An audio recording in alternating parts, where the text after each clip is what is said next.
2019. We're meeting at the central office. We have 7 directors present, representing 6.5 votes. Start with the agenda review. Does anyone have any changes they need to make to the agenda? If not, I look for a motion to approve the agenda as it stands. So moved. Second. Thank you, Mike. Any discussion on that? Hearing none, all those in favor indicate by saying aye. Aye. Opposed? Abstentions? 6.5 to 0. Ask everybody to please rise for the pledge. I pledge allegiance to the flag of the United States of America and to the republic for which it stands, one nation, under God, indivisible, with liberty and justice for all.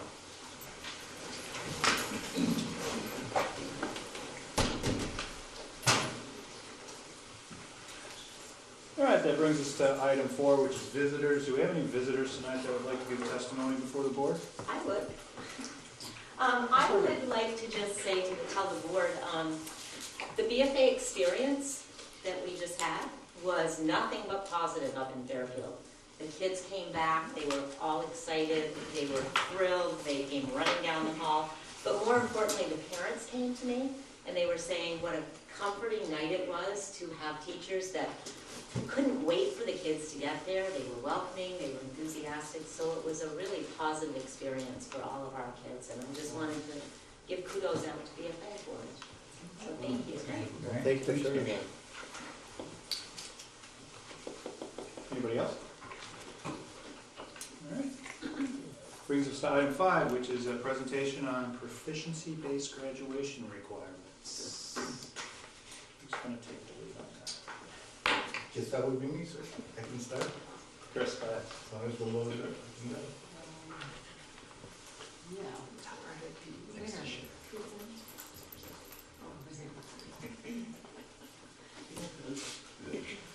I guess I'll stay.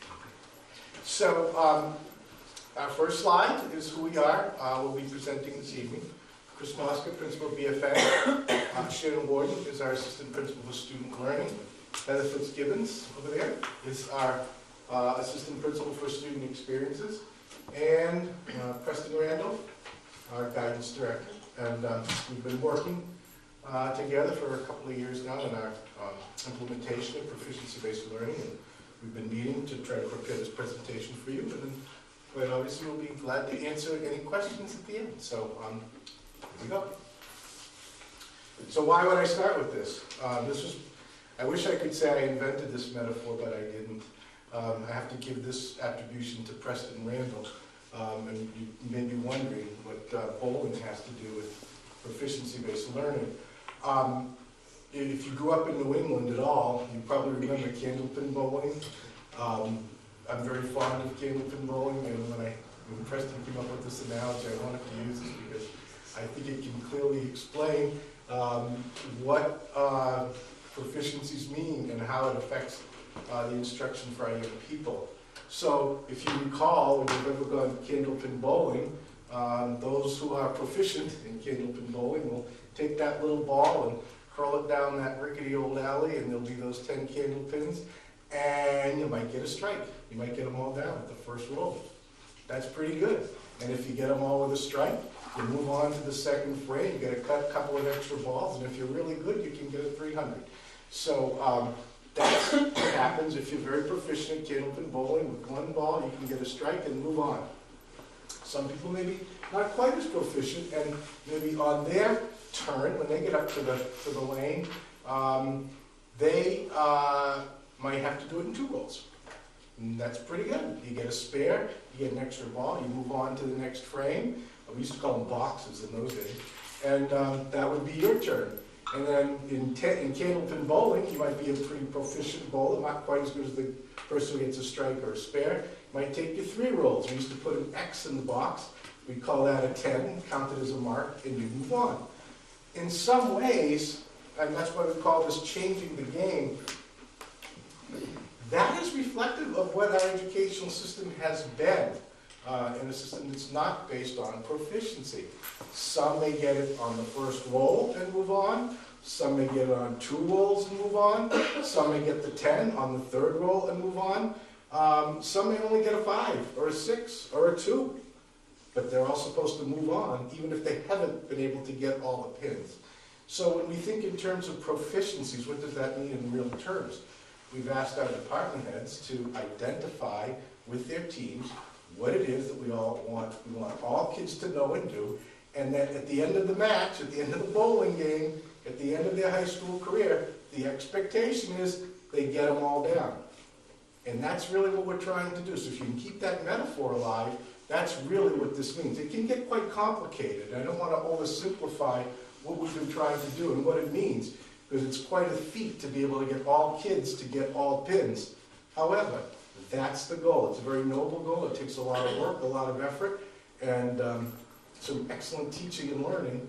But that's what we want you to keep in mind as we go forward. And that is the fundamental change, how we change the game. All kids getting 10. So for that to occur, we had to create a vision for the work. Some of this is rooted in statute, as you know, and Shannon's going to talk about that. What I wanted to present was the overall vision and really identify some of the key phrases that are most important. What we want to make sure is that we provide kids multiple opportunities to be able to meet those, what we're calling our academic proficiencies, that are identified in each academic discipline, and the transferable skills. So for instance, in world language, the academic skills, as you might expect, are speaking, writing, reading, listening, and culture. So when we think in those terms, we want to be able to identify those as the things that all kids need to know and be able to do. They need to be able to be proficient in how they speak the foreign language or the world language, how they read that language. In the old days, you might just get one big mark, an A, a B, a C, or a 90, an 80, whatever it might be. And all those discrete and important skills are all lumped into that one grade. And what research has told us is that's not really valid. That's not really what we want people to know. We want to be able to identify the key skills, and we want to be able to score students in each of those so that we can provide clear feedback about what they're doing well, and identify and communicate to our families the areas where kids are struggling, so that it gives a much more detailed and descriptive account of how well a student is performing. So that's really the key there in the vision. So it's all kids, what are the major proficiencies, and then the transferable skills are also being scored, and those are the things that will make any person successful in any endeavor. The ones that have been identified are clear and effective communication, self-direction, practical problem solving, citizenship, and informed thinking. So we're asking to identify the key academic skills and content areas. We're asking to make sure that all students are proficient in those transferable skills. We're talking in terms of all students, and that we're going to try to communicate their growth through clearly aligned assessments. So when we score, what's the purpose? We spent a lot of time talking about what's the purpose of a grade, and this model changes a little bit. When we talked about the ABCD or the 90, 80, 70, whatever it might be, that's sort of the compensation model. You do something, some of you get a 90, move on, some of you get a 60, well, you get less, but you move on, and it's really sort of a mass production of either you learned it or you didn't, you're moving forward, and that's it. What we're trying to do now is tease out exactly what kids know and can do, and then score on those proficiencies and skills.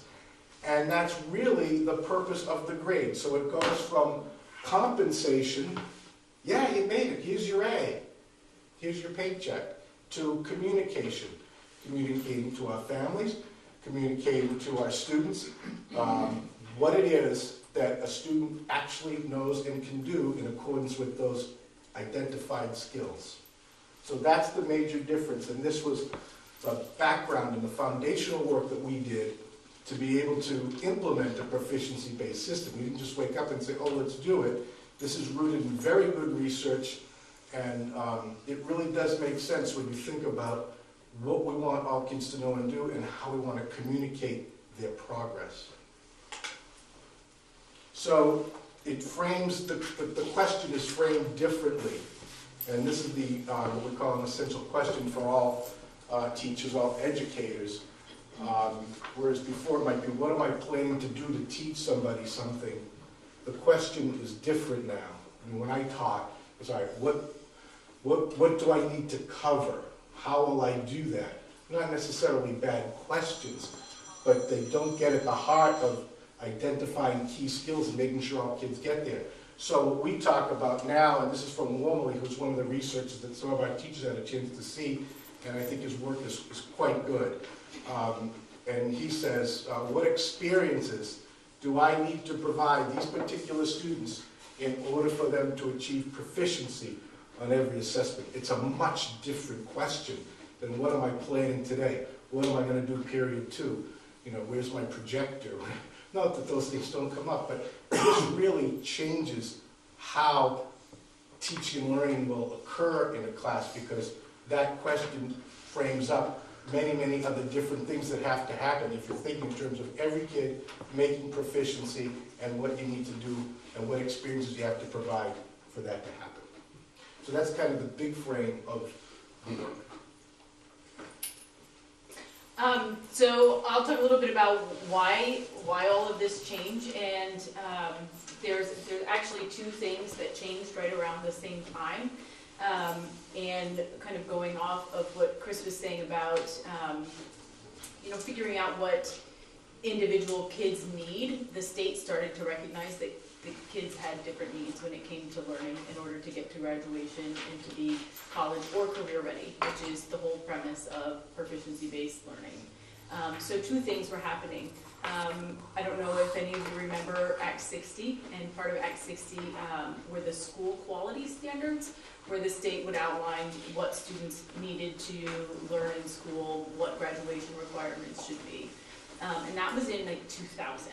So fast forward to 2012, they started to re-examine those school quality standards to say, is this really what is important for kids in Vermont to be ready to go out into the world, whether they're going to college or they're going out into the workforce to be contributing members of society.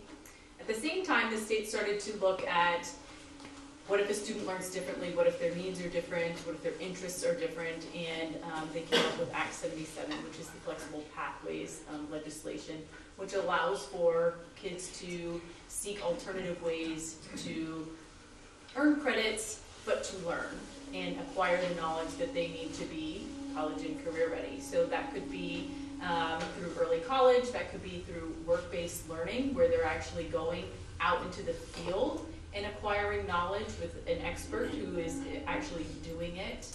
So perhaps instead of sitting in a biology classroom, they're working with a state wildlife biologist and working to learn the biology that they need for graduation. And there are many other components that go with that legislation. It's quite lengthy to really encompass any of our learners that cross through our doors to meet their needs. So those things were happening at the same time. The Education Quality Standards, formally adopted in 2016, outlines some key areas that schools needed to make sure that students were proficient in those areas. And I have a handout that will have all this for you after. Ones that you would expect: literacy, mathematical content practices, scientific inquiry, and content knowledge, global citizenship, so not just history, but citizenship is being very important, physical and health education, artistic expression, which includes visual, media, and performing arts, and those transferable skills that Chris mentioned. So what we had to do at BFA, and this was before the Maple Run Board, was there had to be a policy around graduation requirements. So we worked this is what we worked on to show you the evolution. Is at BFA we had a curriculum committee at the time, and we worked to come up with a policy that would reflect what was in the education quality standards, what we all have to answer to, and give the school some flexibility to make sure that we were aligning our curriculum to what our expectations were for kids, instead of the school board saying, we want 3 credits of this and 10 of this and whatever. We had lengthy discussions. We had policies from other school boards that were going through the same process to come up with this board. And Jeff is nodding his head over there because I believe you were a part of this process. So it's lengthy. They were long. They were really long conversations and really important conversations, because this was kind of this formalized the work that we were doing. So moving on, so the process for making the shift was very lengthy for teachers, as you can imagine. Before we were going from this just kind of credit-based system, teachers teaching different things, assessing, etc. And what then needed to happen, you can click to the next one because I'm kind of combining all my, I don't necessarily go sequential. What was really embedded in best practices with proficiency-based learning is that you have to change your practices, and the first place that you have to start is with your assessments, because that is where you're finding out what your kids know and what they can do. So our teachers had to first look at the areas from the education quality standards that were required, our existing courses, our existing graduation requirements, and sample documents that were coming from the state very, very, very slowly about what model proficiencies could look like in schools. So through a lengthy process, they went through a gap analysis to see where were there holes in their curriculum, where were there strengths in their curriculum, where were there things that they were teaching that didn't even appear to be important or relevant anymore in terms of proficiencies. One of the big changes being that proficiencies is about teaching kids skills that they need to acquire knowledge in different content areas. And that if you teach them those skills to think like a scientist, to think like a mathematician, that they can learn any kind of math, any kind of science, any kind of English that you put in front of them.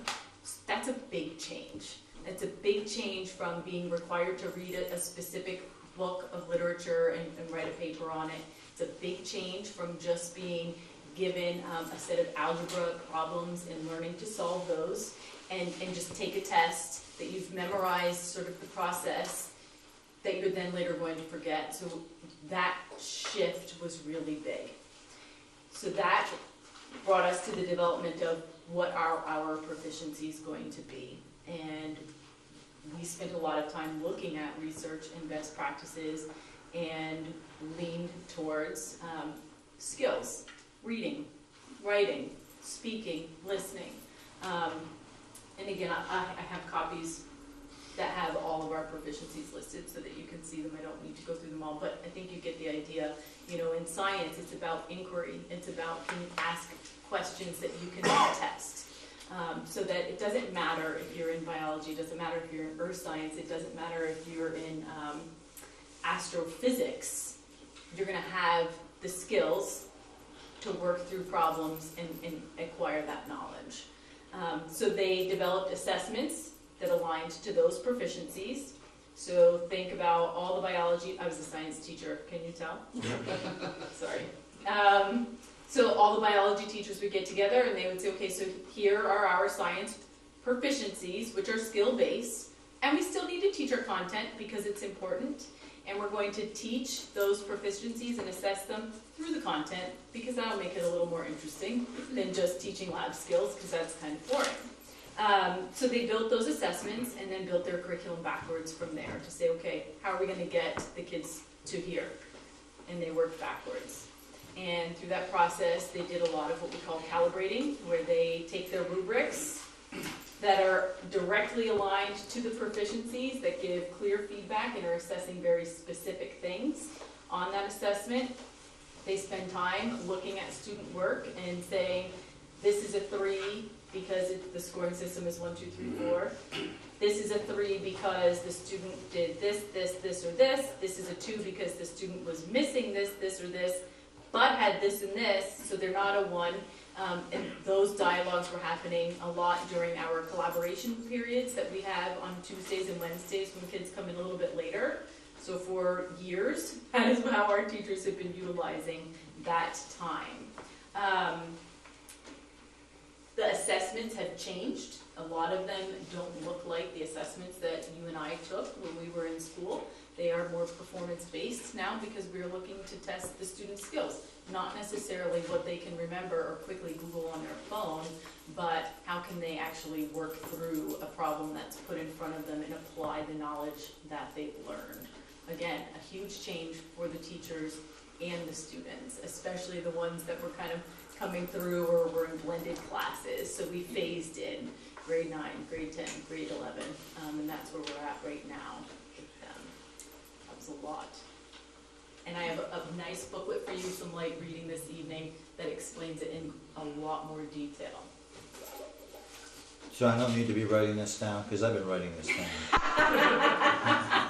That is one of the proficiencies. is right. I have it all for you. Thank you. You're welcome. So Shannon, what happens when Kevin gets to the end of the school year and he's not proficient in all the skills that he's supposed to? We want him to be proficient in. You want to jump the gun or you want to We wait? got Is that. that later? Okay. That's Yeah, we later. have that coming. Go foreshadowing. That's fine. Well, I figured you were the smartest one, so you give I it. appreciate that. I'll pay you. Chris was the later. fluff. I'm not sure what Chris is. Wow. We do address that question because it is so important to what we're talking about. So how do PBGRs give us more clarity around student progress? One of the most important things is, I'll take it to biology because I was also a science teacher. So back in the day when I was teaching, I would assign at midterm and at the end of the year a numerical grade of say 86 or a letter grade of a B. The question is, what is that really telling you? What is that really telling you about what the student knows and can do in biology? What is involved in that score? What do they know about genetics? What do they know about cell structure? Do they come to class prepared and on time? Are they responsible for their own learning? Do they demonstrate citizenship? What PBGRs do is allow for the transferable skills, sometimes called the habits of mind, to be reported out and scored separately from the content skills. So not only do you get a clear picture of what the student understands in terms of the content, what they know and can do, but you also get an understanding of their habits of mind. You can also look at that content piece, and it's not just a B in biology. You get specific scores reported out on the different content proficiencies. So you know what they know when it comes to cell structure. You know what they know when it comes to Linnaean classification. So those habits of mind, which are really intellectual resources that set individuals up for greater success when it comes to a career or post-secondary education, are reported out separately. It also allows for not just families, students to know what a student can do in terms of the content or what they have in place in terms of their transferable skills. It also allows the teacher to know where any gaps in instruction are. So that allows for kind of a nice cycle of you assess the student, you look for where the gaps in understandings might be, you differentiate instruction, you reassess, and then you provide more feedback. You can go on to the next one. So this gets to your question, Jeff, about what do we do. You really can't move to a proficiency-based system without providing multiple opportunities for students to succeed, to attain proficiency, and without extensive supports. Because the whole paradigm has shifted. And instead of the kids moving on and everybody has to hit the 10, these are some things that we did systemically that I think have helped support our students.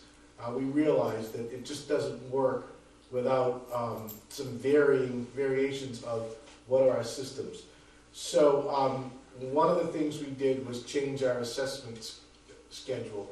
You probably recall, blue books being passed out and paper and pencil tests and either you made it or you didn't, and that was really the end of it. We would reorganize our whole school day around that practice, and really it was miseducative. It wasn't really getting to what are the students' needs and how can we best support them. So we changed our assessment schedule to include enrichment time during the week, so that if there are particular things that a student needs to work on, even prior to their assessment, they have that opportunity to work with their teachers. And I really think that has helped make a difference. We've built in makeup times, because one of the things that I think Heather's going to talk about in one of the slides is this whole notion of what we call redos and retakes, opportunities for reassessments, so that every student has the chance to be able to meet a proficiency with supports. Our daily schedule has changed because we've added additional enrichment time, and I think that's really been a plus. It's not perfect. We've taken some lunchtime and moved some blocks around so that kids have more opportunities to meet with their teachers. I think it's working for some, maybe not all, and we just had a meeting this afternoon. We're going to look and say, all right, is there a better way we can do that? But the fact is, we're trying to build in time systemically so that kids can have those opportunities for support and reassessment. The one that I want to also mention is summer school. The district was, Martha and Kevin were supportive of us to be able to pay some teachers to work for a week in June after the school year ended. And this was for students who were really close to proficiency but still needed that extra oomph to get them to meet proficiency, that extra level of support. Not the old summer school that you would envision where you're there for 6 weeks and retaking the same class with the same instruction. It would be very targeted. If somebody was not proficient in an international world language and speaking, that would be the area of emphasis, and that would be the skill that would be targeted and assessed, so that student could then move on and meet that proficiency. So it was very efficient in the use of teacher time and student time, and the results were quite good. We had 47 students who came to our 1-week summer school. Of those 47 students, they approached 145 proficiencies. We had a teacher in each content area being able to provide that level of instruction. Of those 145 proficiencies attempted, 102 were achieved. So that when we ask, well, what do we do when kids don't make it, we give them that opportunity and targeted intervention so that they can achieve. And sometimes, you know, we heard it today again, time should be the variable and learning the constant. So we've been able to vary the time so that kids can have maximum learning opportunity. Of that group, 36 improved but didn't quite get to proficiency, but we've built in some classes and opportunities and enrichments in the regular school year so that they can come back and make those proficiencies and move forward. So I wanted to just pass these out to you.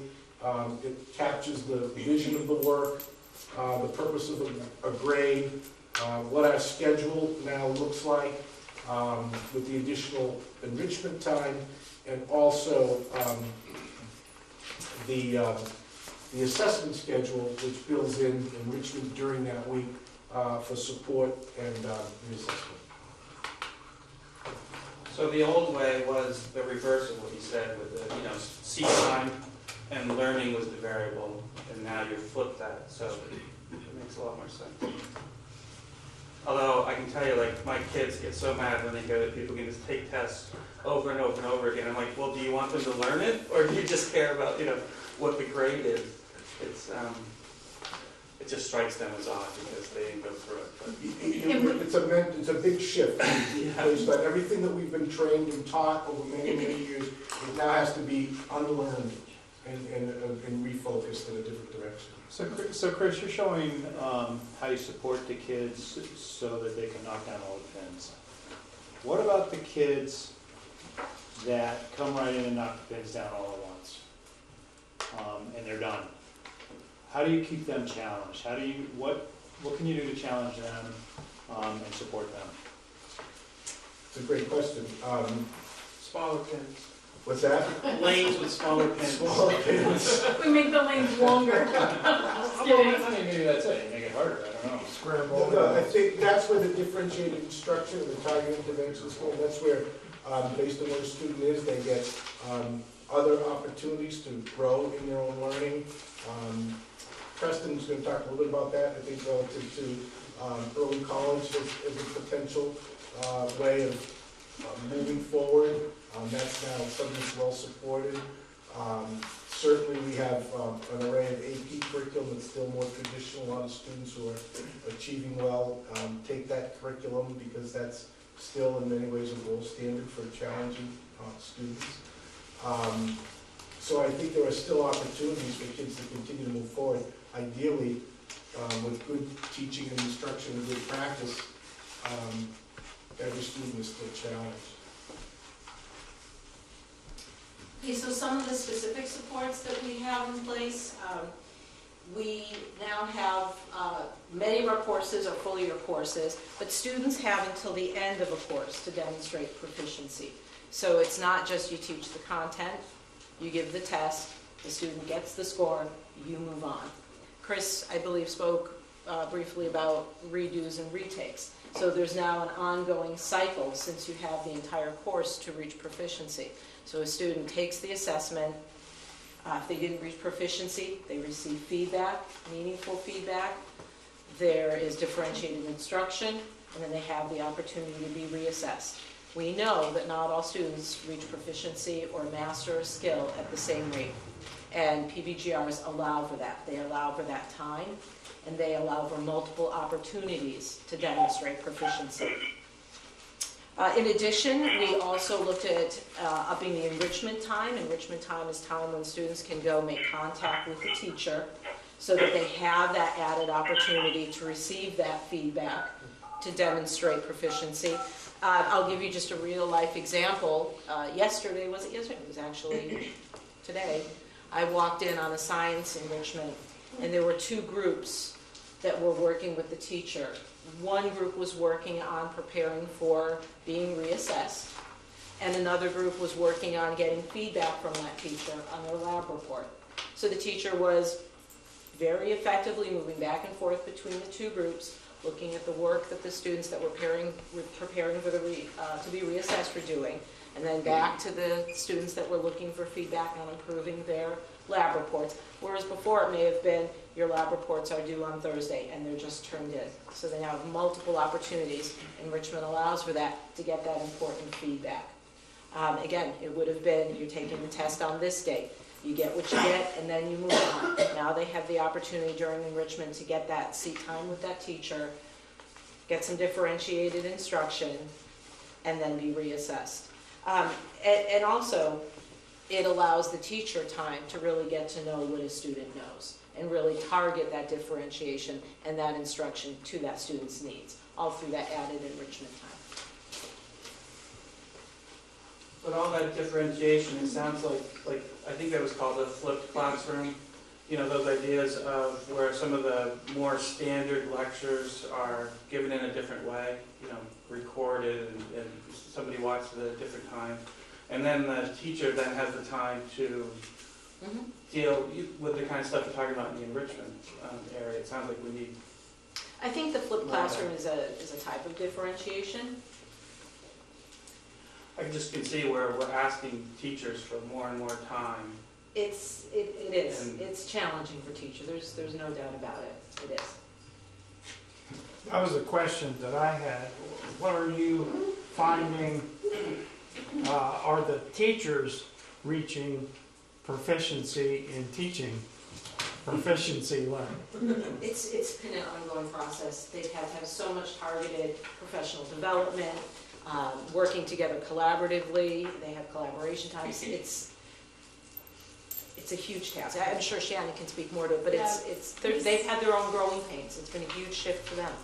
We spend a lot of time taking different makeups of leadership groups to see some of the experts. We did school visits to see what they were doing, who were further along in the process. When Act 77 and the education quality standards kind of came down the pike. Every school kind of picked something to start working on first, and we kind of took the big one on first, being proficiency-based learning. So others did as well, and we're a little further ahead than us, so we reached out to them as resources.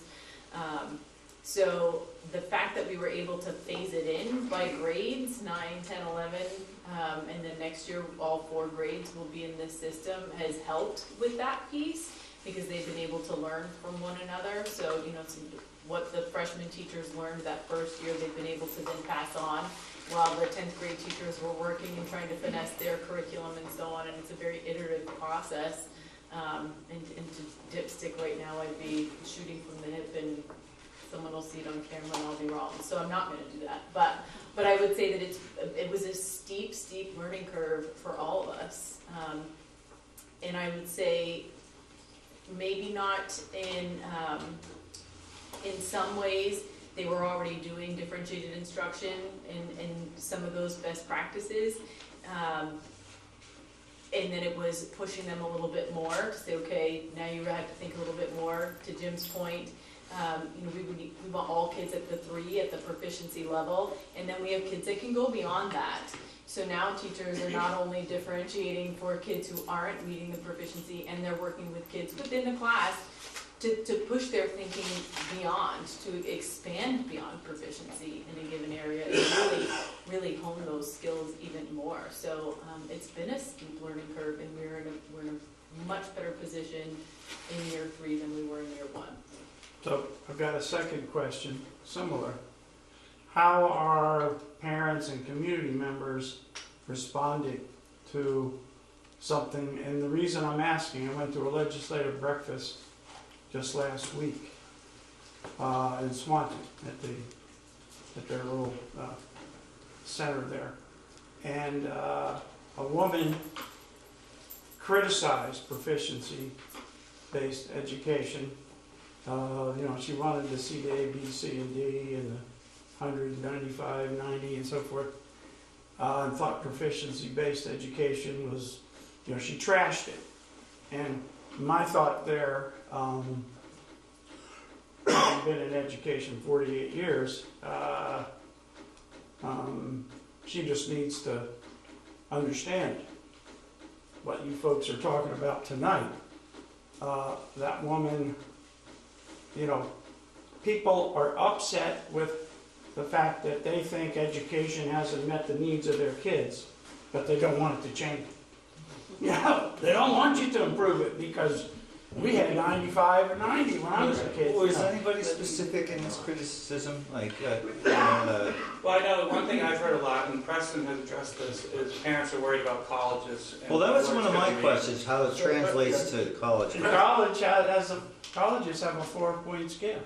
Yeah, and they're used to handling these kind of grading Yeah. systems from all over the country, and homeschoolers, and anyway, Preston, go ahead. I'm happy to address some of that. Right, and I think it gets to what Mr. McCarthy was talking about relative to what some of the criticisms have been.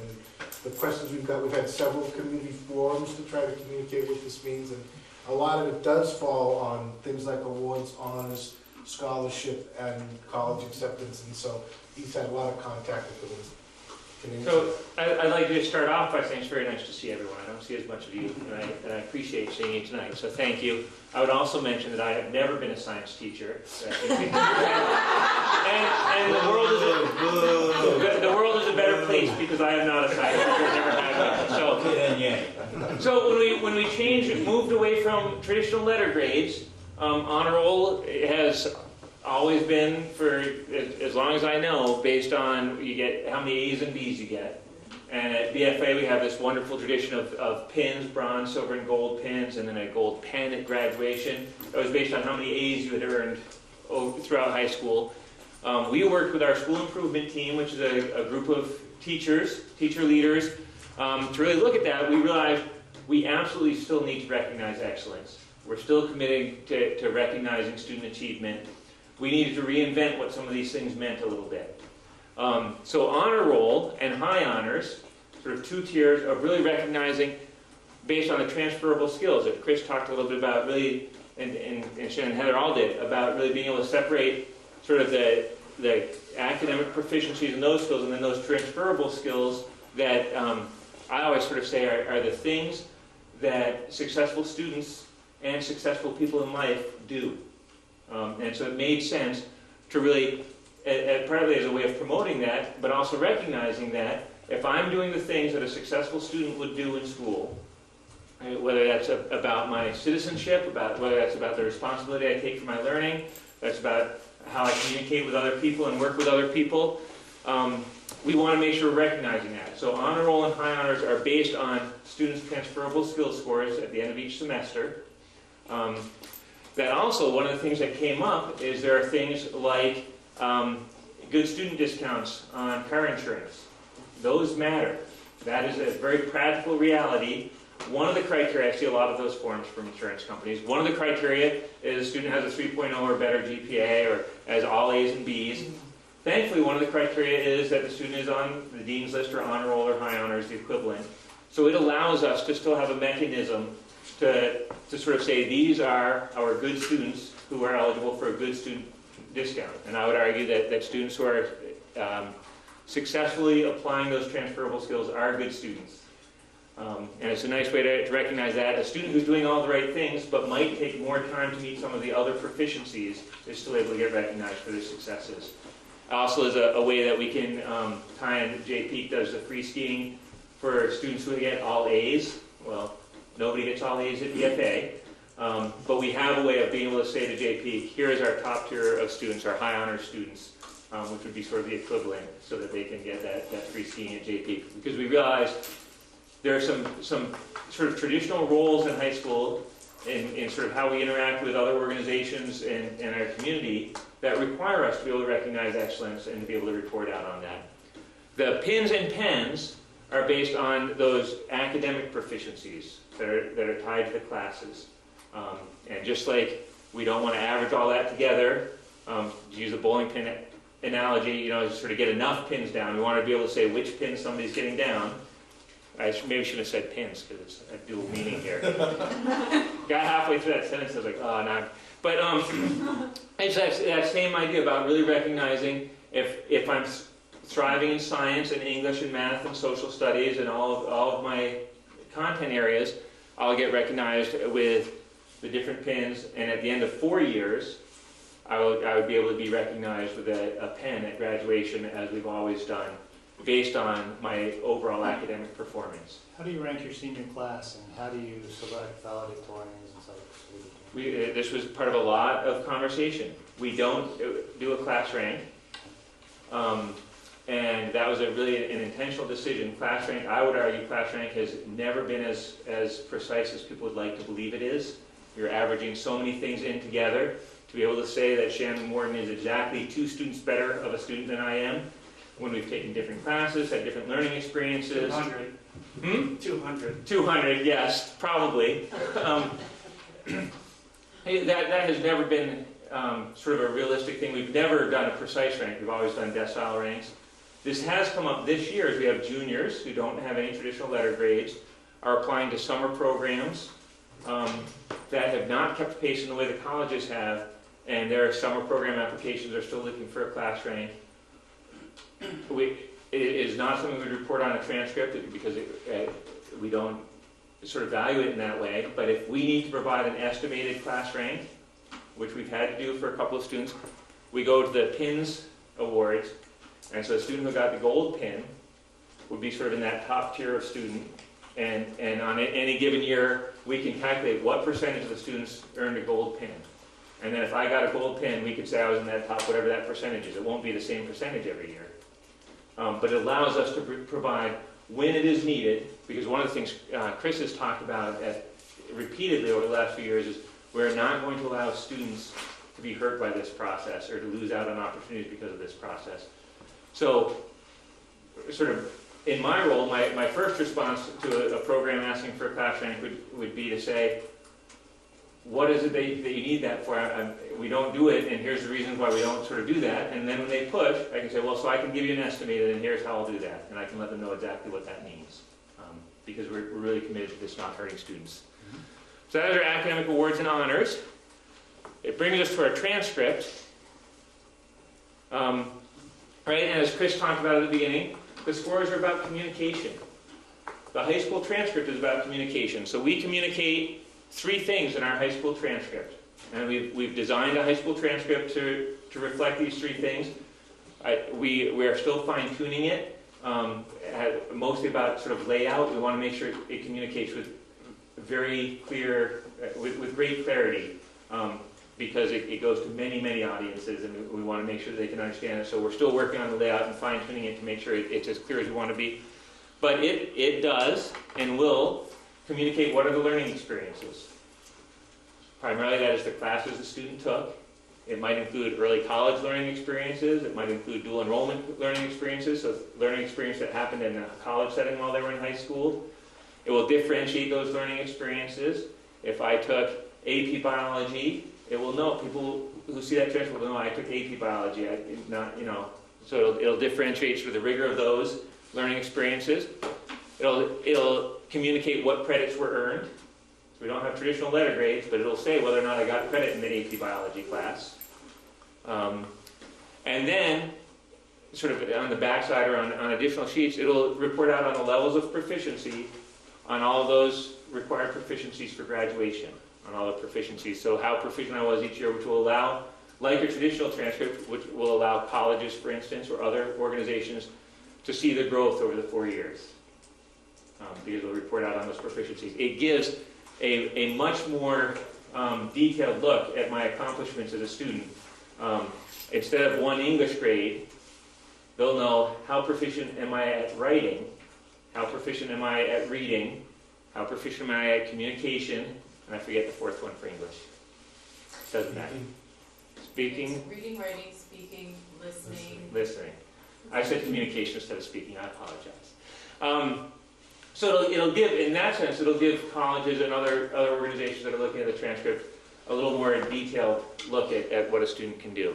And then lastly is, and I think this is where people experience the most anxiety, you can go ahead and click one more, is around the college admissions process. We have for 2 years in a row had colleges come to BFA and do a parent night. And Anthony Sorrentino in the Northwest Tech Center's digital video production program is working with some students. They videotaped the one we did this fall. They're finishing editing that, and I expect, I'm very optimistic that by next week that'll be available online, partly so that we don't have to invite the same colleges back year after year after year. They're discovering this is absolutely part of their work. I went to one of those, sorry to interrupt, but I went to one of those, it was just very comforting.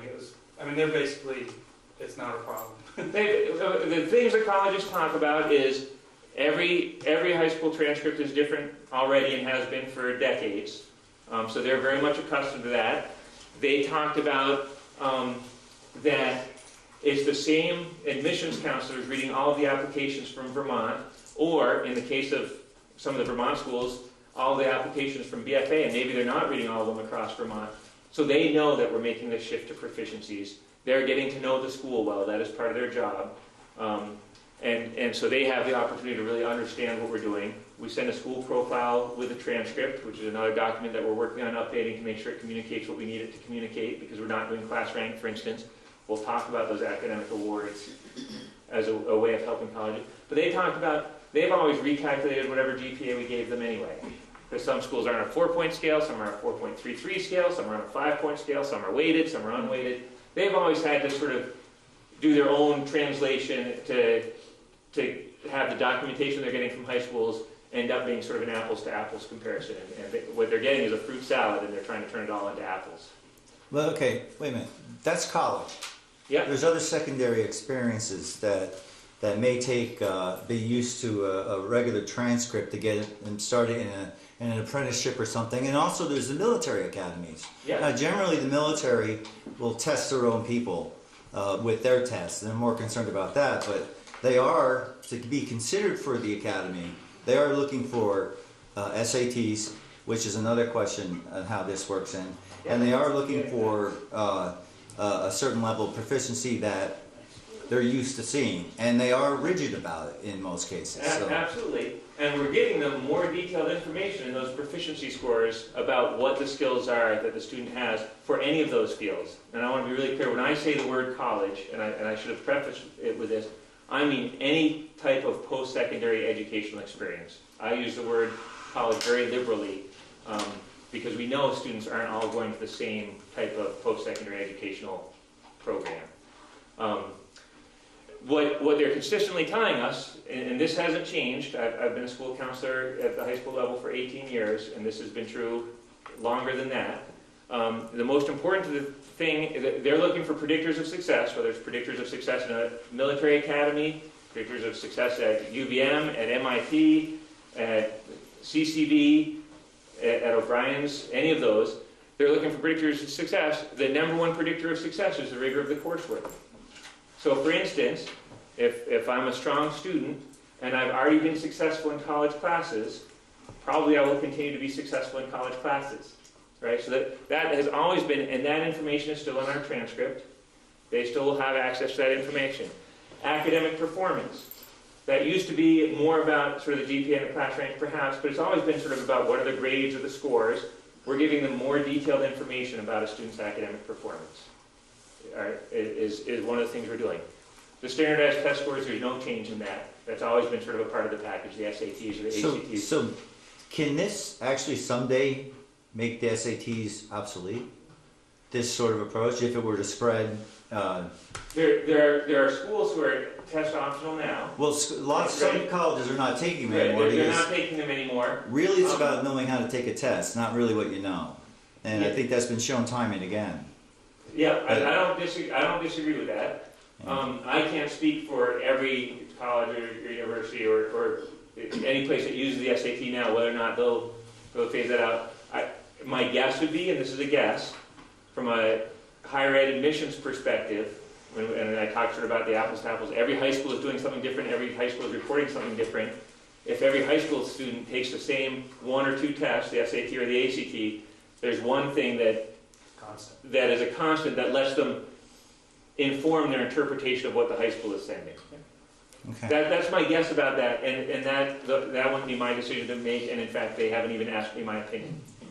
I'd be happy to give it if they ever chose to. Who's they? All of higher ed? Or? Yes. Yeah, okay. Great. Be quite a group email. And then the other piece that they're... Sorry. The other piece that they're looking at, I'm trying, Kevin, I know. The other piece they're looking at, and this is important, is who am I in that admissions process, no matter what they're admitting to, is who am I as a community member? They want to know I'm going to be successful there first and foremost.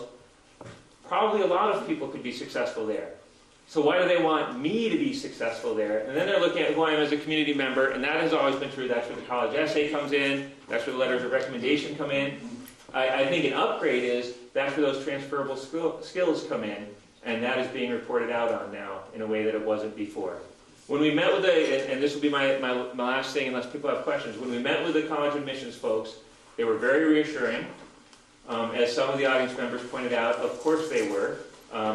That's what they were there for, was to provide reassurance.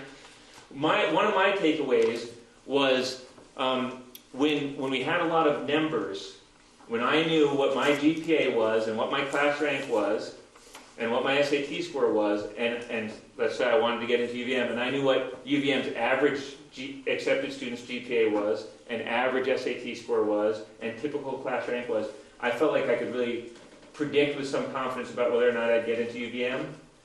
People feel very anxious about it because it feels less predictable now. The criteria that's being used has not changed.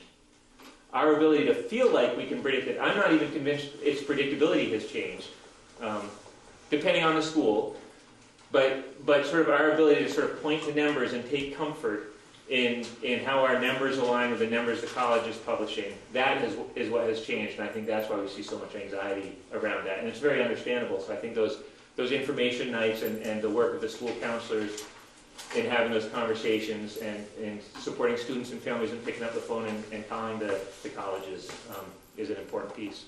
So thank you.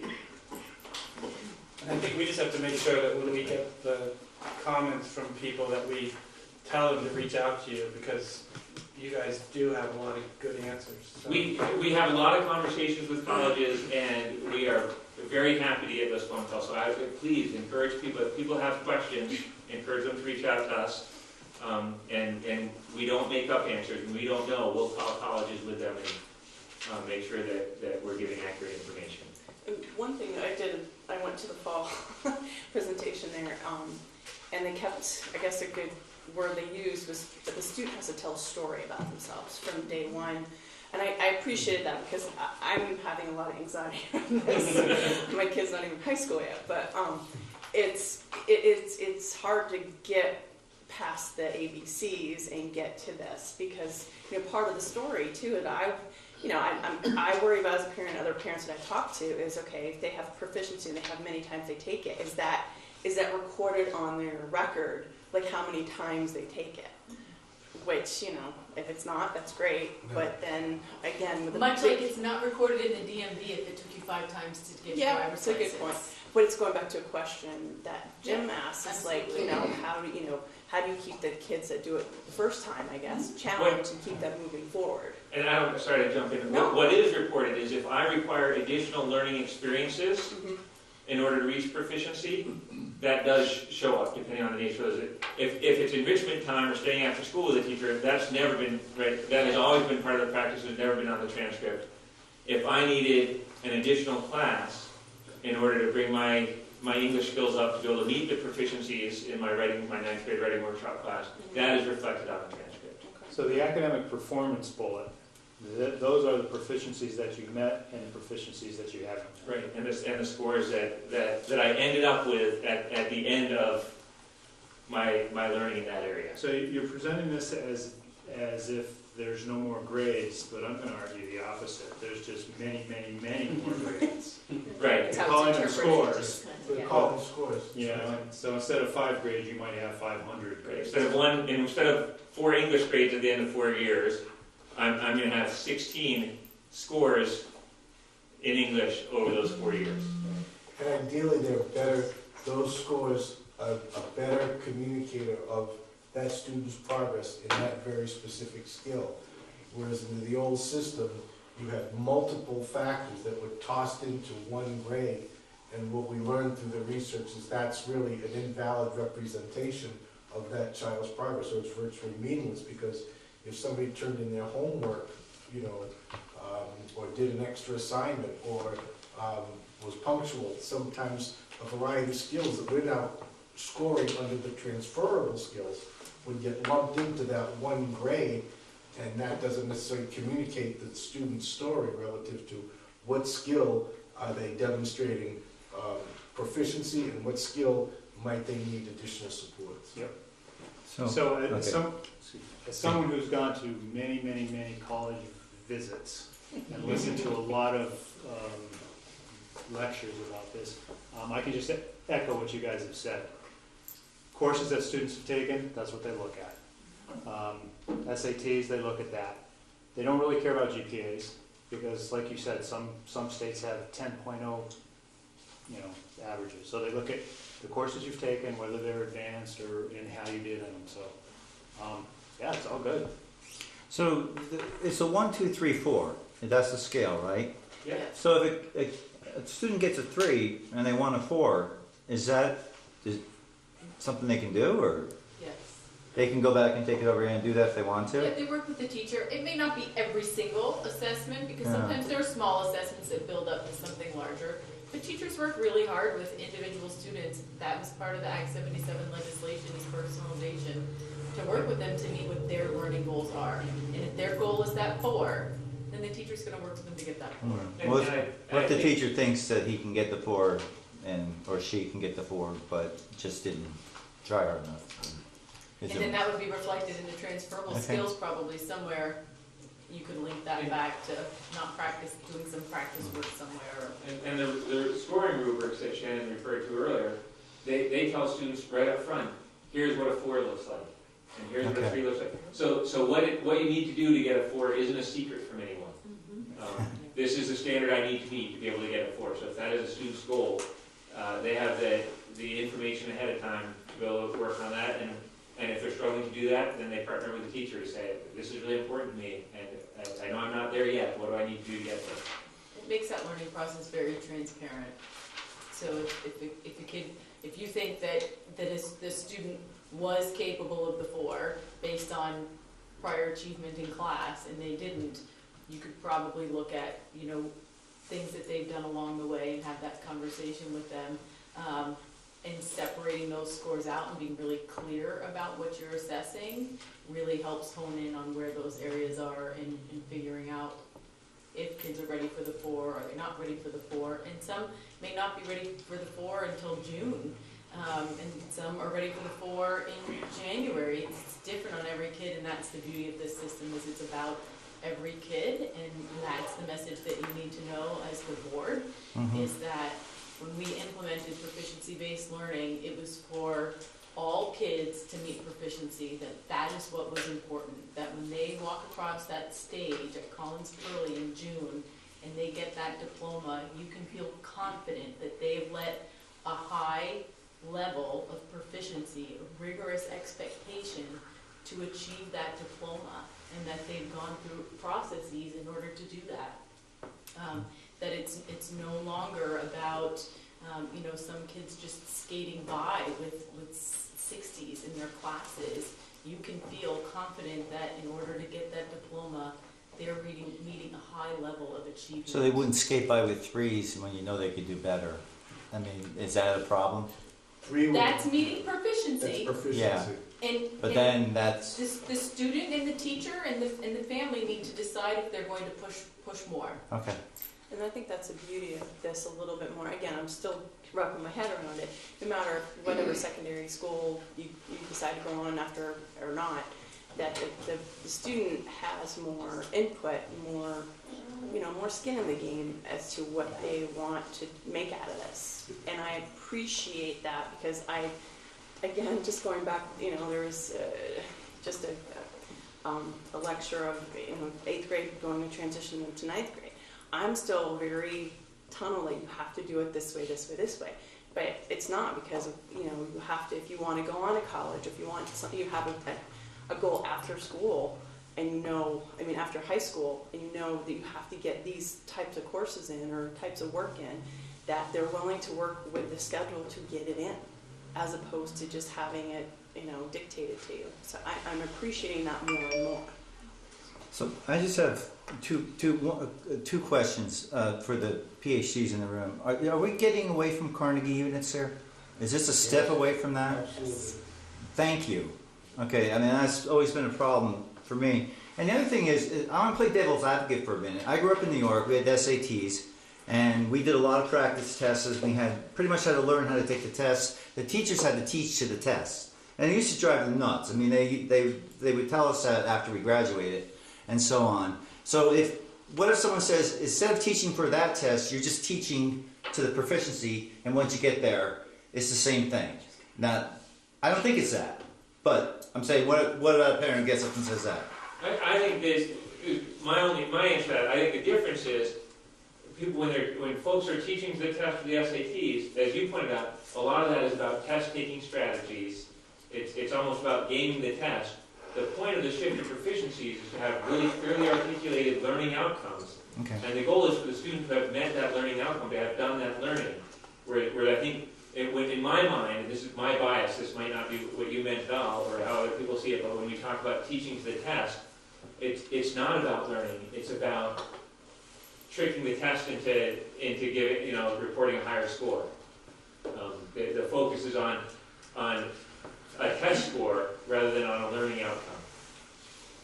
Yeah. No, I was playing devil's advocate. Someone might get up and ask that, how is it different? And I can see where it's different. This is much more comprehensive, incidentally. I can tell you I hated taking SAT practice tests over and over again. It was really, and actually, in just a point of fact, in New York, it's big business. The state contracts out to private companies to correct these tests. And it's actually, and when you get to college, I don't think they care if you have a Regents diploma or a non-Regents diploma. So, Are we blazing a trail here? Are we on the front of the curve? Well, I think we all have different thoughts about that. I think what we are is very serious people who want to do this as best as possible.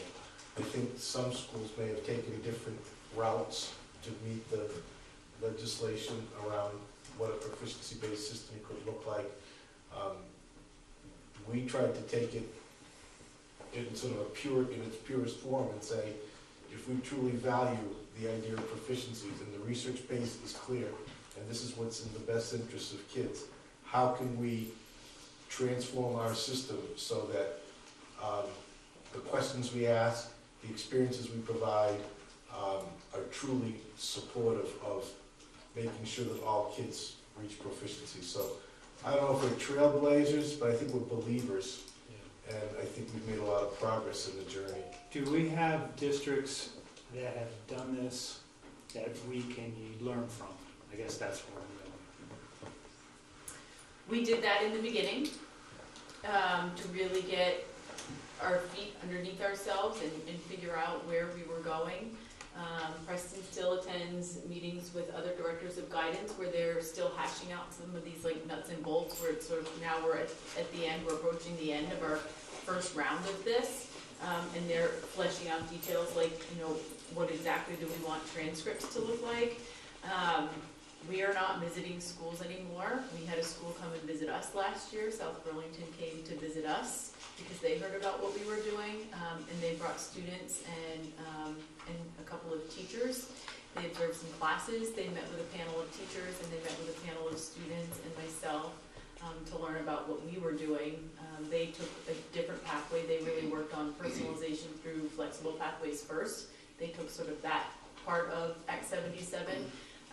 And so then they came to us where we took proficiencies on first and wanted to learn from us. So I get some of that now, people emailing and saying, how did you sort through this? And, you know, we heard that you're doing this and that you dropped letter grades. What was that like? You know, starting to ask questions of us now and us less of them, except for some of the logistical pieces that everybody's still sorting out. We didn't do it out of compliance. We really took it as best practice. And that changes the whole set of behaviors from there. If you may, I like Shannon's analogy with the DMV, multiple opportunities. And if our goal is to have children learn, multiple opportunities to bring them along seems like a great idea. So. Well, I hate to throw cold water on a hot cup of coffee, but there's a couple of questions I had. It's all well and good, sounds terrific, but there's two things that come into play. Proficiency-based education has been around for a long time. Tech Ed has been using it for years. But there's another problem. What about the teacher? Is the teacher going to buy in and follow in with all this? Because that's the important part, because if the teacher doesn't, if the teacher does not participate in this, the learning from the student is going to lose, because it's going to be the student's going into one class that's going to be doing all of that, and into another class that don't worry about that, would do that. So it's going to be very important that all the teachers buy into it. Secondly, when we talk about proficiency-based education, are we talking about an evaluation system for the teachers? For instance, if you're going to have a 1 through 5, if a student gets a 2, or 2 or 3 students get a 2 and a 3 and not too many 4s, is that going to be a point of evaluation for possible funds and grants, or not funding at all? So I think I can, the first thing I want to say, and I appreciate your questions, the first thing I want to say is that our teachers were instrumental at building this from the ground up. Going to those schools, doing the research, visiting with the experts, and asking those really hard questions. In fact, it was our teachers, some of you may remember, the first year we rolled it out, we did a dual system of a proficiency score and a letter grade. And it was our teachers saying, we are not truly doing proficiency-based grading if we are doing both, and we are doing our students a disservice. We need to move, we're doing this, we need to move forward. Within their departments, because of what I talked about with their calibration and needing all kids to be accountable for the same proficiencies, they're holding each other accountable. We are definitely not had any conversations about assessing teachers and evaluating teachers based on student performance, because there are so many factors that go into student performance. I bring that up because that is a concern of mine. When you make changes, whether or not there's a buy-in. Yep. Thank you. I have a question. Go ahead, Sue. Okay, so I'm going to be speaking as a parent here, and I'm sure Preston, Chris, and Shannon have heard all these questions before, but I'm still going to ask them. So my concern isn't whether or not my student is going to get into college. I know she is. My concern is really about what type of scholarship is she going to get. So I know that all this school is mandated to do proficiency-based standards. In some ways, I feel like many of the other schools are going to have a leg up on my daughter because they're doing proficiency, but their report cards still reflect grade point average. So the juniors at MVU, Enosburg, CVU, Colchester, and I think many others are still getting their grade point average.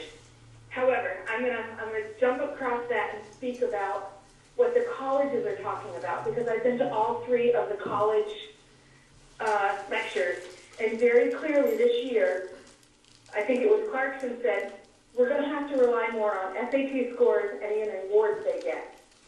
Now, the awards, it's a great idea, but the unintended consequence is we're weighting certain classes. For example, gym, you get 10 proficiencies.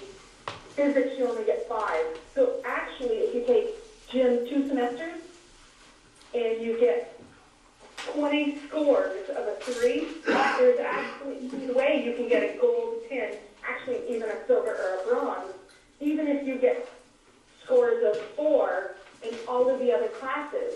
So for me, as a parent, that's a concern when colleges very clearly said we're going to rely more on awards and SAT. So I'm hoping that that's being re-looked at so that we're not unintentionally weighting certain classes over others.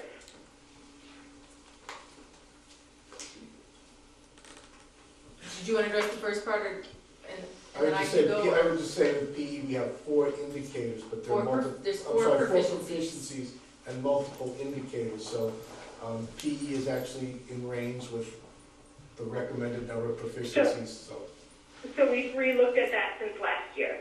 It was just the way it got reported out last year. There were always 4 proficiencies, but the way that it got reported out, you were seeing all of the smaller standards that went underneath it.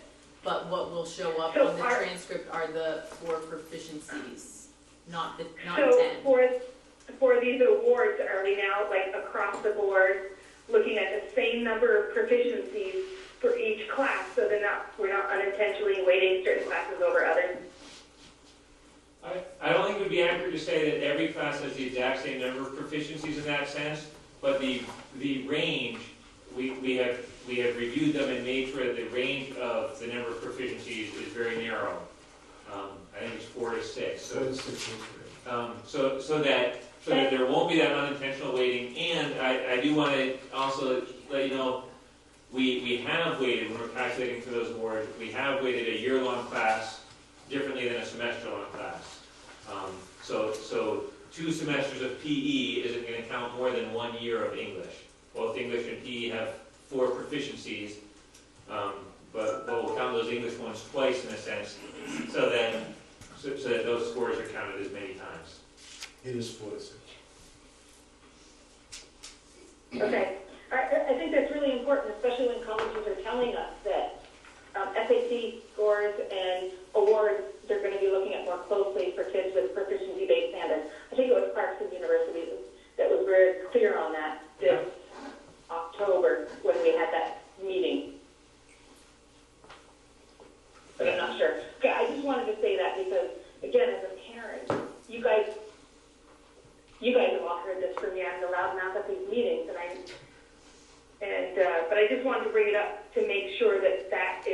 evened out for next year.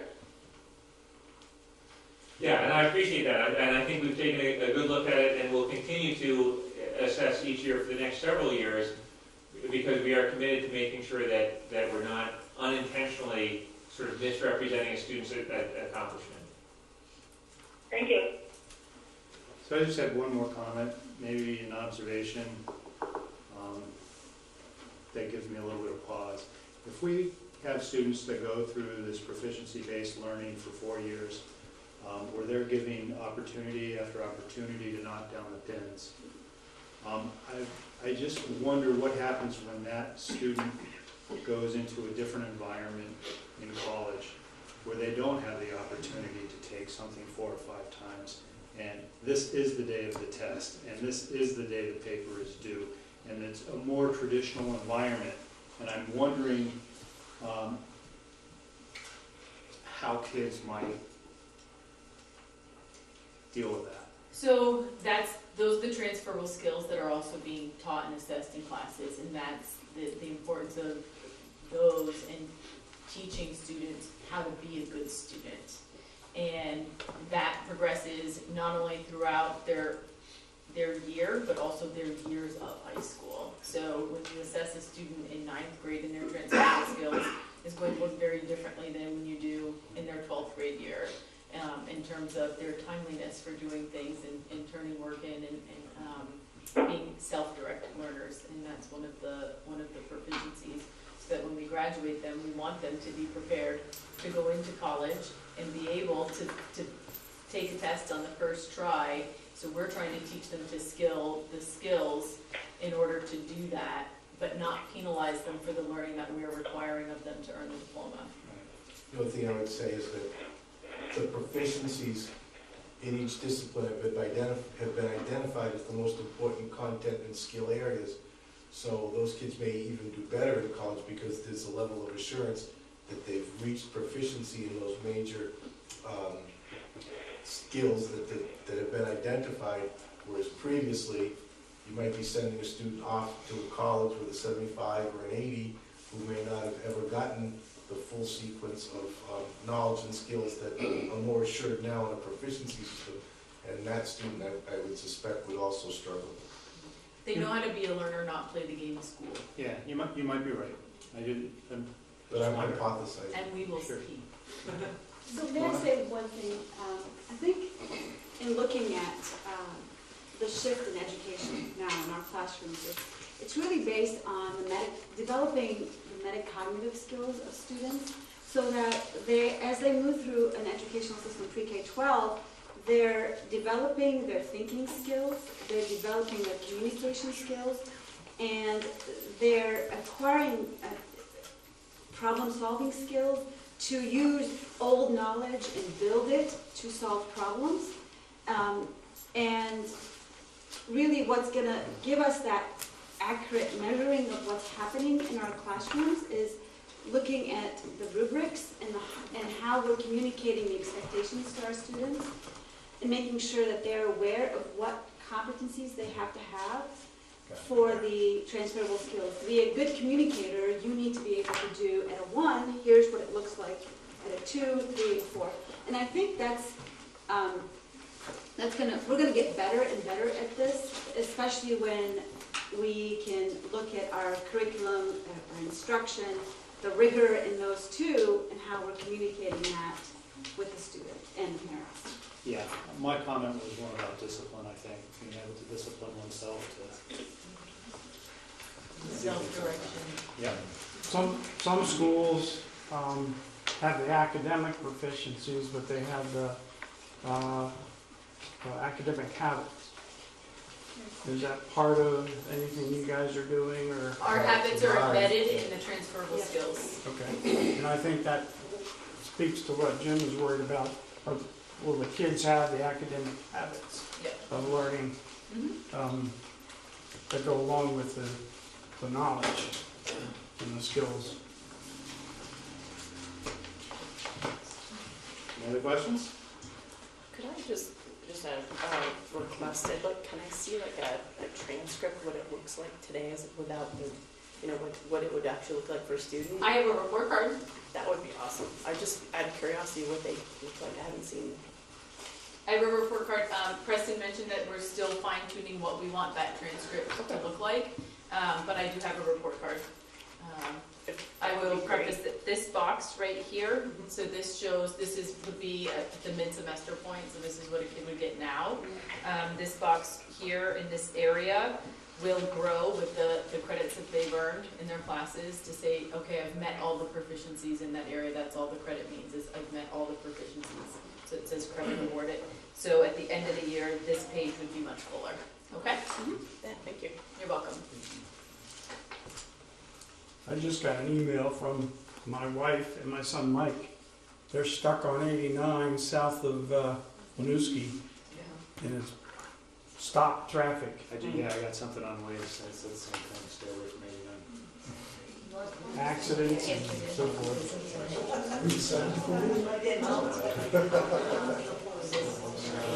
Yeah, north of 89 north.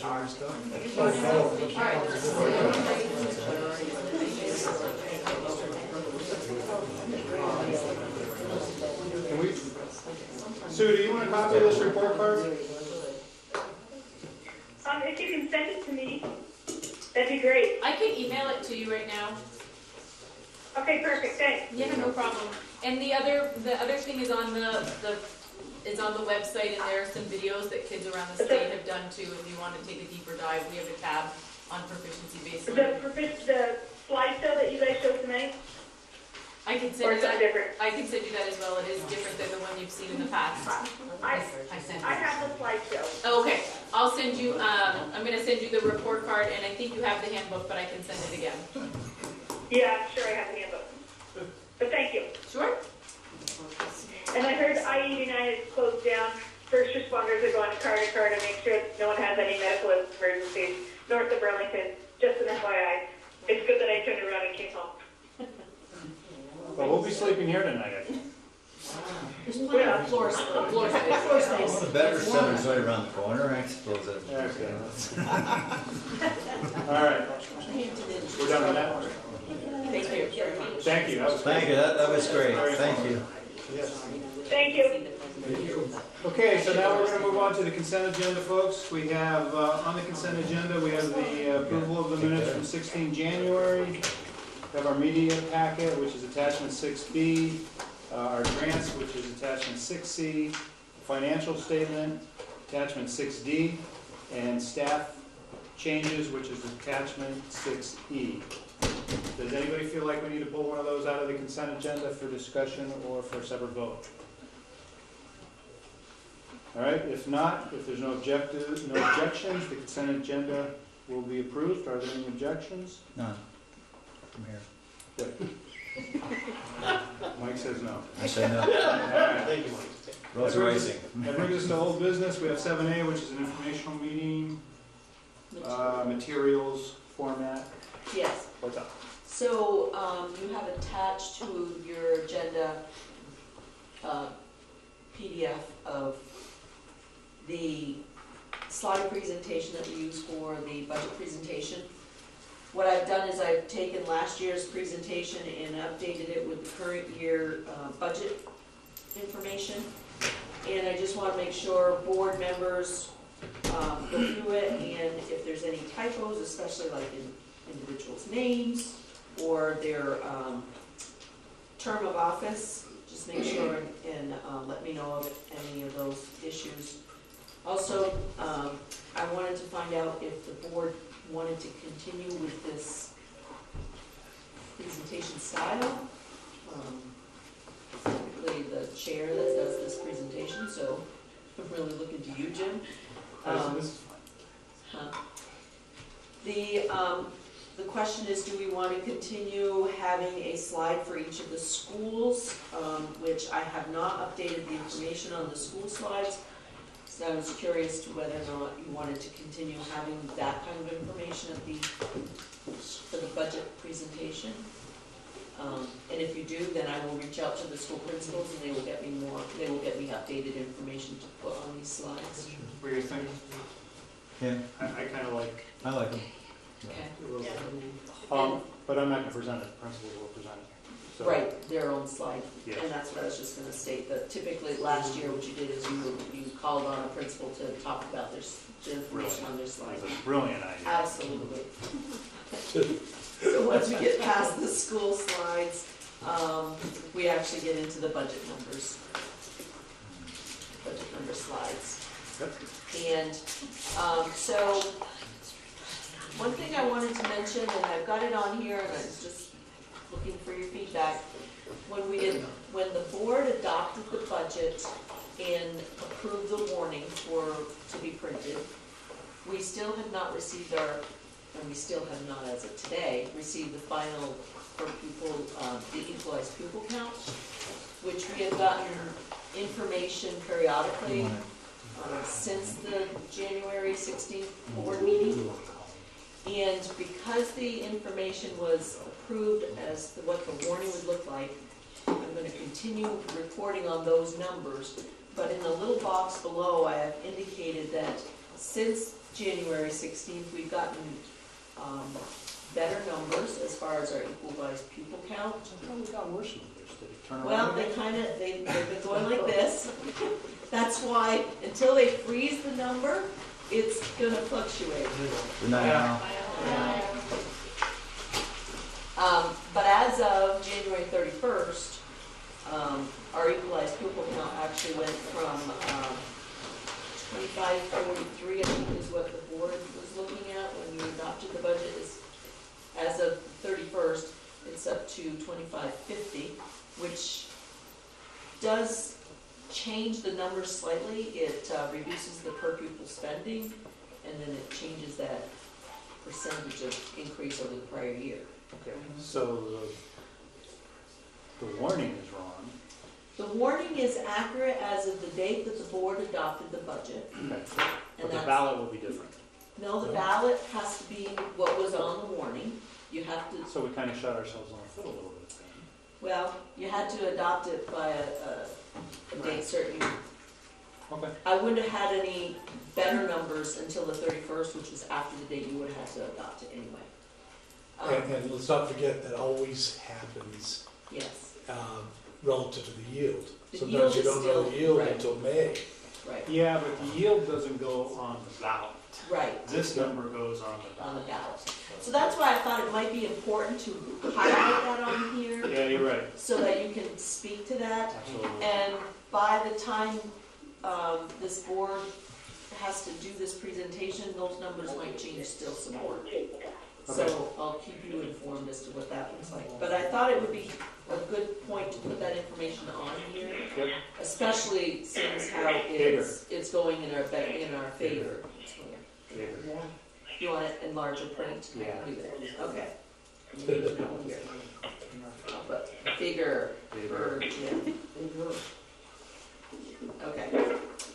The next two slides just kind of show the breakout of how our budget is broken out. This is just based on regular ed, special ed, Northwest Tech Center. The next slide after that takes it and breaks it out as far as like the different components of a budget, like the salary and benefits and contracted services and so on and so forth. And these are all FY20 numbers. These are all FY20 numbers, correct. The next slide is the summary of expenditure. It just is, a very, very summarized expenditures, just showing how we come up with the 57 million for the budget. Okay. The next one shows how we calculate for the tax rate, the education tax rate. And again, I'm using the figures that were in place when the budget was adopted, which means that the education spending per equalized pupil is at the, I'm gonna get change that. That should say as of 131. That should say as of 1/16/19.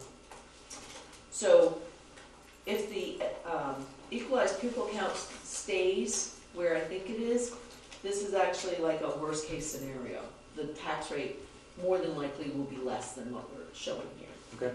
Depending on what they do with the yield as well. So that's that And then here is the one where we take the education tax rate and show how it's adjusted for each municipality by the common level appraisal. Because the education tax rate across the board is $1.4248, but once the common level appraisal gets adjusted based on the property value of each municipality, that's where the actual tax rate will look like when they get their tax bill. Now, the CLA is set, right? The CLA has been set, yes, those won't change. Okay. We've got one number that's not gonna change, imagine that. The next one is just showing how our current tax rate is compared to what it was last year. So the top numbers are the estimated tax rate for FY20, then what the tax rate for FY19 was, and then oops, I gotta change that from, I had at one point gone in and put the better numbers in there, but I realized I probably shouldn't because that's not what's gonna be on the warrant, on the ballot. So I need to change that decrease to increase. Because with the new numbers, I won't do that increase, okay, increase. Okay, it's fine. With the new numbers, we were showing actually tax rate decreases in 2 of the towns. We were showing a decrease in city and Fairfield tax rate. But these are the numbers that correspond to To January ballot. 16th. Yes, Okay. yes. So we can have this, but then we can underneath it, if we have the final numbers. I can either put them on here, or I can give them to you so you can speak to them. Yeah, maybe you could put them underneath in red or something. Okay. Something like that. All right, I'll put on here new numbers, if we have them. They're supposed to freeze the equalized pupil count. They said this week, but I haven't seen that yet. The next one is a table that I had done for Kevin at one point, and I don't know if you want to speak to this, Kevin? I asked her to do this, and I was personally surprised. I think it's a pretty powerful chart if we look at it. I was interested in knowing what the tax rates have done over a 4-year period since Franklin Central. Oh, I should put, so FY17 was when we were individual school districts. Right. So FY17, as Martha just mentioned, is Franklin Central. So there are a couple things that are important here, but the one that hits me the most is if you look at over the 4 years. So if you take St. Albans City, as Franklin Central, your St. Albans City was $1.42. This is pre-CLA. So we could compare apples to apples. Next year's budget is $1.42. So over the 4 years, your budget, your tax rate is the same. Yeah, that's a little misleading. How's it misleading? Well, you've got merger incentives in there. Yeah. But the numbers are the numbers.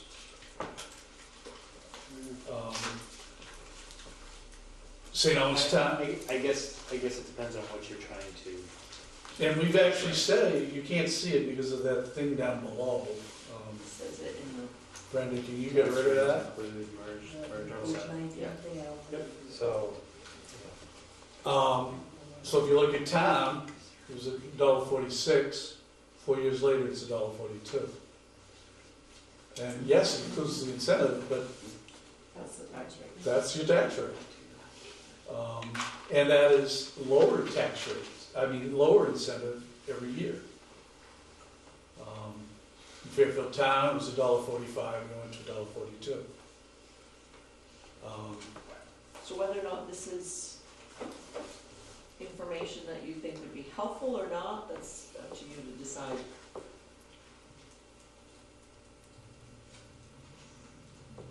I think it would be helpful. do you think it'd be more accurate if you showed what the incentive was for each subsequent year, going from 10 to 8 to? I'm not sure what you're trying to show. Yeah. Just that the taxes haven't gone up, or that because we've merged, we've held the taxes steady, or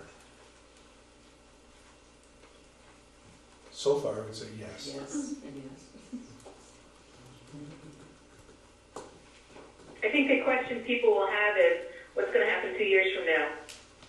You know, when we don't have any incentive. But it's pretty clear on the bottom that the tax rates include the merger incentive, so, Yeah. I mean, I think it's a pretty clear slide. Oh, I also think it's clear. I'm just, And if you're trying to say that, you know, as a merged district, we've kept it steady, well, yeah, we have, but we've been able to because of the incentive. I think that's important for people to understand, though. I mean, I think that's being pretty transparent. Versus 2 years from now, all of a sudden it's jumping up, you know? And I just think it's, or not, I think or not. to piggyback on what Sue's saying, is we've seen that already. We've gone from 10-cent incentive to 8-cent incentive to 6-cent incentive. We've gone down for 3 years, yet the tax rates are equal. But most taxpayers sitting in the room who come, if they do, might not know that those numbers are the incentive numbers. It does say includes incentives, but for many people, I would argue, they won't know what that is. Well, we do have that information on another slide, right? Oh. Jonathan? Wasn't there an earlier slide where we said the incentive? I don't think so. I had it on more detailed spreadsheet. I didn't include it on here. We could certainly have maybe another slide, Steve, that would say year one was 10 cents, year two was 8 cents. Yeah. Can you combine Or them? we can just. Can you combine them in such a way where you say all that? And I think, I don't know how I think it makes it more confusing. If we're going to keep the slide, I think keep it as it is. We tried to keep it as simple as Right. possible, but. Right. And I can appreciate that. I mean, get too busy and confusing. Yeah, But- all right, I'm So fine with maybe- it. It's just a matter of whether to keep it or not, rather than to. So I was gonna say, what I could do is over by where it says FY18, I could put in parentheses, merger incentive equals 10 cents. That's a thought. Again, I think that's just going to make things, Just make it more confusing probably than. just Make more it more things to honest, answer to. If you're going to leave it, just leave it as it is. All right, go ahead. So you'll let So me know. does that mean that if we didn't have the merger incentive for Fairfield Town FY20, we would be looking at, instead of 142, we'd be looking at 148? Correct. Okay. Which still means, without the incentive, that's a 6-cent increase over 4 years. 3 cents. 3 cents. 3, yes, sorry. 3 cents. Yeah, 3 sorry. cents, yeah. I wasn't a math teacher.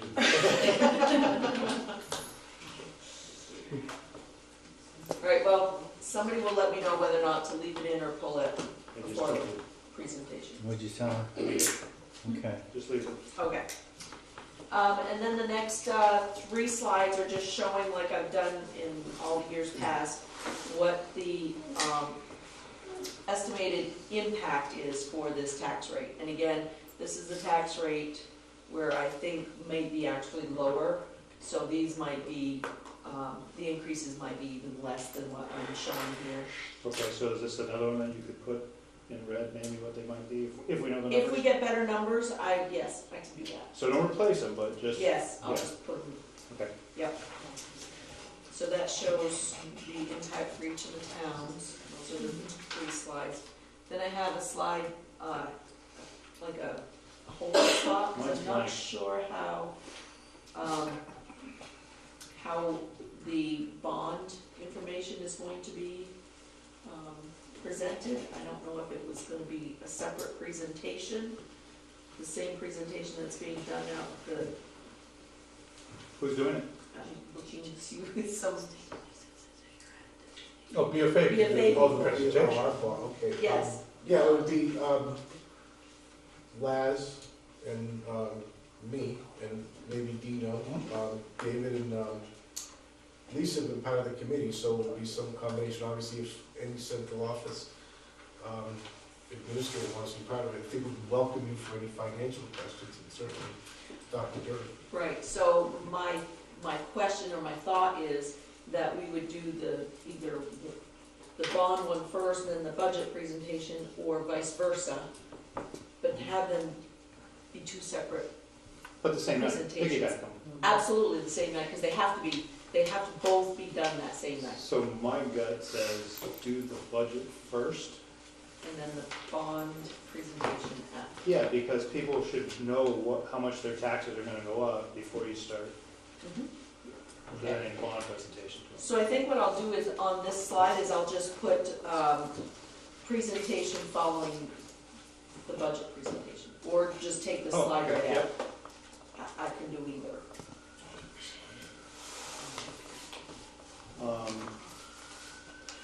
If you're gonna have this slide in, maybe it should be at the beginning, if all you're gonna say is that it's gonna follow, Okay, right? so.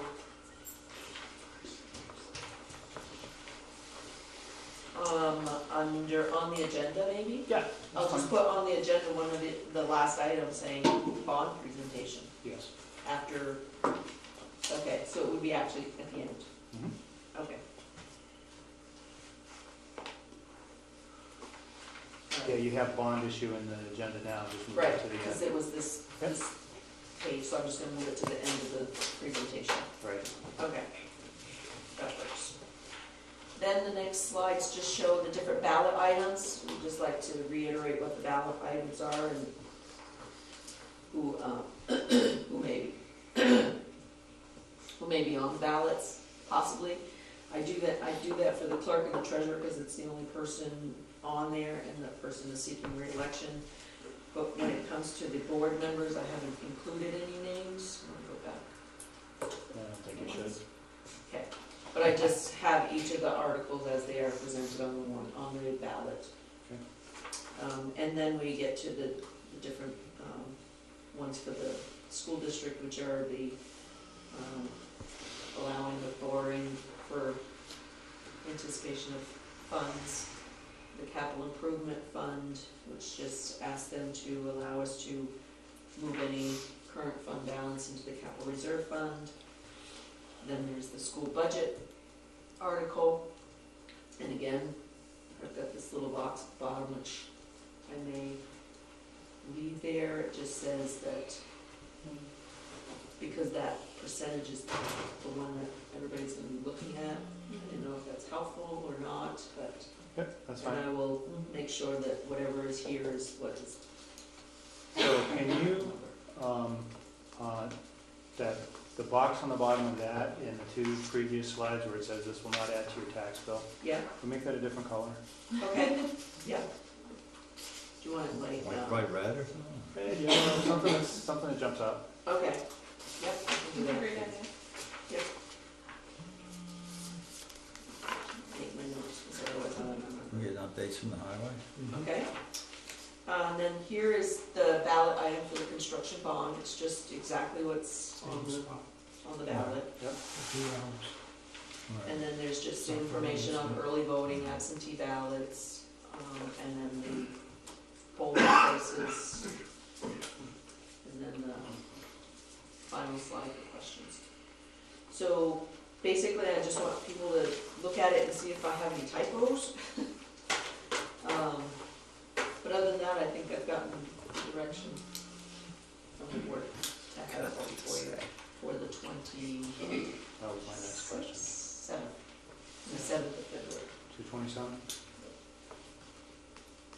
Awesome. We good with that? And move on. Awesome. Fairfield Construction Project. Are you Sean? All right, that's me. I just have the presentation pulled up. I want to thank our two visitors, Vaughn Edel and Peter Garceau, who have been patiently waiting for their opportunity to help us out with this presentation tonight. There are two proposed construction projects which you folks allowed me to explore a few months ago when you provided us with some money for feasibility studies. So the first one is a parking lot project, and in Fairfield we do have a gravel dirt parking lot. One of the big issues there is that the water runoff causes large rivers, really, to be dug into our parking lot. Those fill with ice and people trip on them. Not safe at all. It's all through the road. It's just, it's not really a great situation in our parking lot. So first is Peter Garso, who will tell you a little bit about the plan that he has come up with. Sure. So, looking at the plan up on the screen, you'll notice that this plan is, although it's a substantial construction improvement, it's sort of a simple project, but the shaded gray areas are the proposed pavement, which is where the parking areas are now, and that's a gravel parking area, as Sean has just explained.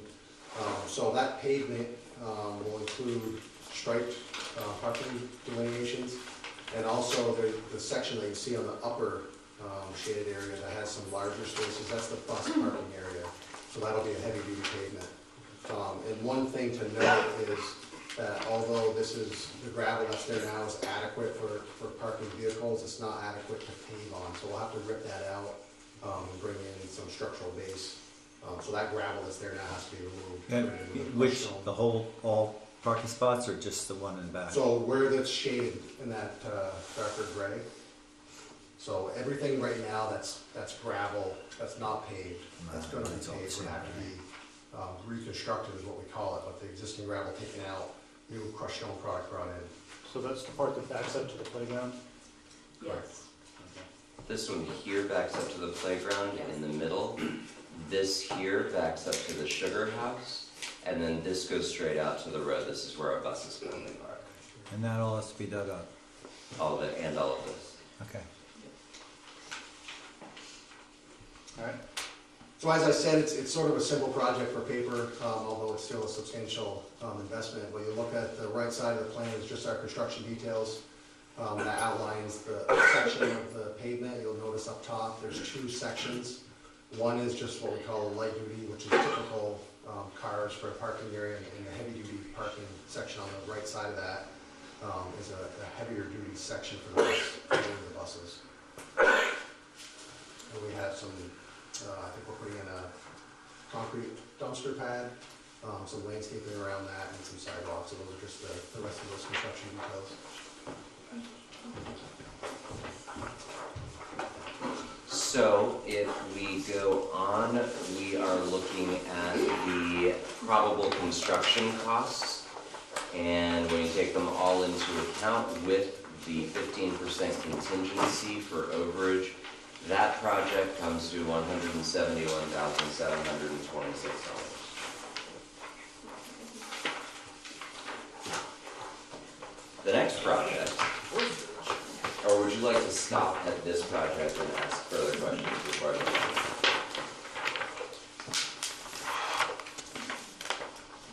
move on? Okay, so the art and music project, as you know, we're using the common school right now. The common school is not in great condition. It is not disability accessible, nor would it be really cost effective to make it accessible, especially since that's not our building.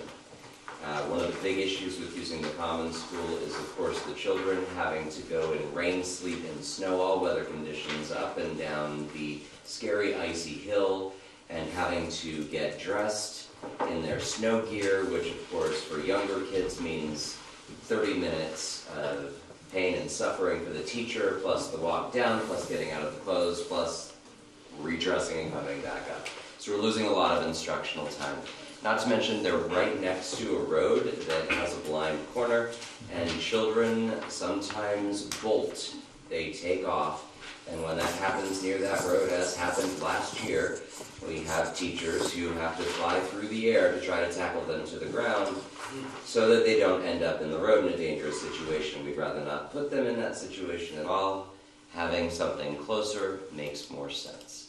So, just a few pictures of some of the issues with the common school. Lovely holes in the drywall, the front columns, which are in terrible condition, the icy walkway. I don't think none of this is new, we've all been there. So, We looked at several different solutions. One of them was modular buildings, and that we would sort of place near the current school building. And then the other was a stick-built addition to the current school building. When we looked at pricing, it really didn't make a whole lot of sense to go with something that's only a 20-year-long solution. The stick-built option seemed to make more sense. So this is a drawing of the stick-built option, and Ron Edel, Cross Consulting Engineers Architect, will tell us a little bit about that. Can you focus in a little more, make that larger, the plan larger? Oh, I really wish I could. I have copies to pass around so you can look a little bit closer. I can. You do. Oh. Sorry, I'll come up there because we'll use It's okay, it's okay. So basically, this is the existing building. It's over here. And here over is the existing building. And this is the proposed addition and the proposed addition for storage. One thing that happens is, to understand, is these two classes, to go into this classroom, you have to go through the gymnasium and or circulate through this room now. That's the way it works presently. So with this scheme, it's eliminated that problem where we're creating a hallway that gets to this classroom, so they don't have to go through the gymnasium or through another classroom. And then we've taken over this classroom and made it into a PE office and another office, and an accessible door that would allow the PE instructor to go right to the gymnasium. And so really we're taking over this classroom that's here now, bringing these two offices and creating a hallway to get down to the addition. And so you just get, so this classroom is the one that is here, so we're placing this one in between. Okay? And this is the art room, a storage for the art room, and a storage for the music room. Okay? Great. So one of the reasons that we liked this particular plan was, first of all, it does give a little bit of architectural interest to the building because it's kind of at a diagonal here. Another reason that we liked it is that, this room here, which is currently home to our Tier 2 instructors, so students who are providing small group instruction to students in need, that's likely going to become a classroom space. And so I like having an additional office so that I can actually put those people that I am displacing somewhere besides the roof. The PE office is nice to add because this current PE office that we have contains 2 floors, and that's not really okay. It shouldn't have 2 floors in it, and VSBIT has looked at that and said this is not okay. So we're going to be able to take the PE teacher out of this area and possibly use this to expand our coolers for the cafeteria and give the cafeteria some storage space. And Sean, could you mention what VSBIT is? Oh, I'm sorry. VSBIT is the Vermont School Board's Insurance Trust, and they come out and they do a safety audit throughout the school every time we ask them to. And one of the things that they sort of indicated was that this room is just all kinds of not okay in terms of really being used the way it is right now. That's not the first time they've said that, actually. Do you like that? That's not the first time they've said that. No, I'm sure it's not, actually. So then, adding this classroom out here just is basically a way to get hallways, because right now children have to walk through the social studies classroom to get to the English classroom, which, if you know middle schoolers, a fly on the wall has distracted them, and children walking through the room is very distracting. So moving the art room next allows for less noise to be directly adjacent to the classrooms. And then we put these two, Vaughn designed these 2 storage spaces here to give some separation between the art room and the music room. So the music room is a little bit further out so that the music won't be a disruption. And then one of the things we do not have at all at Fairfield is closets or storage. We have nowhere to put anything at all. So adding these as storage areas below the current science room allows us to actually have a place to put books if we're not using them at the moment, or science materials, or even potentially turn these into small learning spaces where we could have our interventionists go and do small group work with our kids. That's another thing that we don't Which is have. what happened with all the other closets. All the other closets became classrooms and offices. There's just no other. Great. So yeah, so that's the plan that we came up with, that Vaughn drew, that we thought was the best of the plans. And now I'm going. So Sean, what's over there now? Is it just grass? So what's over here now? Yeah. This is grass. I know you and got a walkway sand. right along the building, right? Yes, there's a walkway. Okay, so let me zoom in real quick again. There is a walkway here, all the way from the west to the east end of the building.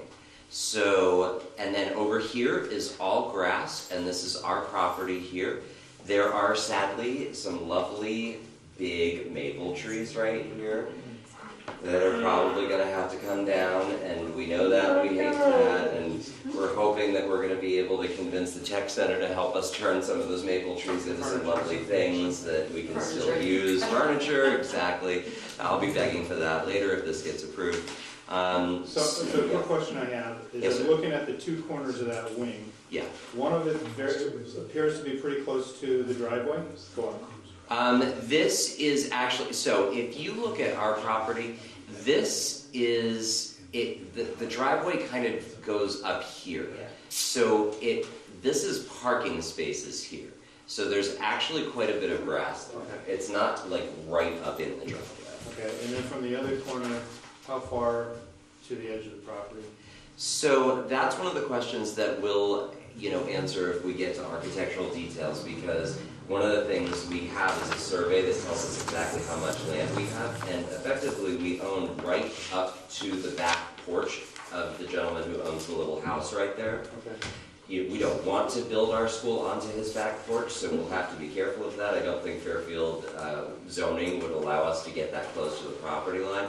So those are all considerations that we'll be looking at as we get closer. So the survey is part of the project, the land No, survey? The survey's already been done. It's been done. That was done a few years ago, and Cross has actually already obtained a copy of it. Okay, Yeah. thank you. Yeah, you're welcome. All right, so now to cost. And what you come up with is a subtotal of $839,250. With contingencies and permit fees, it looks like just over $1 million. So the total For the two projects parking and is approximately 1.2 million. 1.225. Thank you, 1.225. So 1.25. Okay. so just to remind the board what we talked about a bit earlier, we presently have about, Martha will correct me, I'm sure, but presently we have around $3 million in capital reserve funds. Correct. As we were looking at things, the two major areas in this district that we needed to look at carefully was BFA and the project that we're talking now at Fairfield. The board chose to do the BFA project, which is a larger project, through a bond, and use the capital reserve funds for the Fairfield project. If this were to go through, if it did get your approval, that would mean we'd still have approximately $2 million or so in the capital reserves for other emergencies and things that would come up. Are you looking for approval tonight? No, we're not. We're not. Getting some feedback. We're not looking forward tonight, and mainly because we feel we need to wait to see what happens with the bond. Right. If the bond's approved, then maybe the next meeting we would look at it. If the bond's not approved, then we would have to go back to the drawing board and see how we want to use our funds.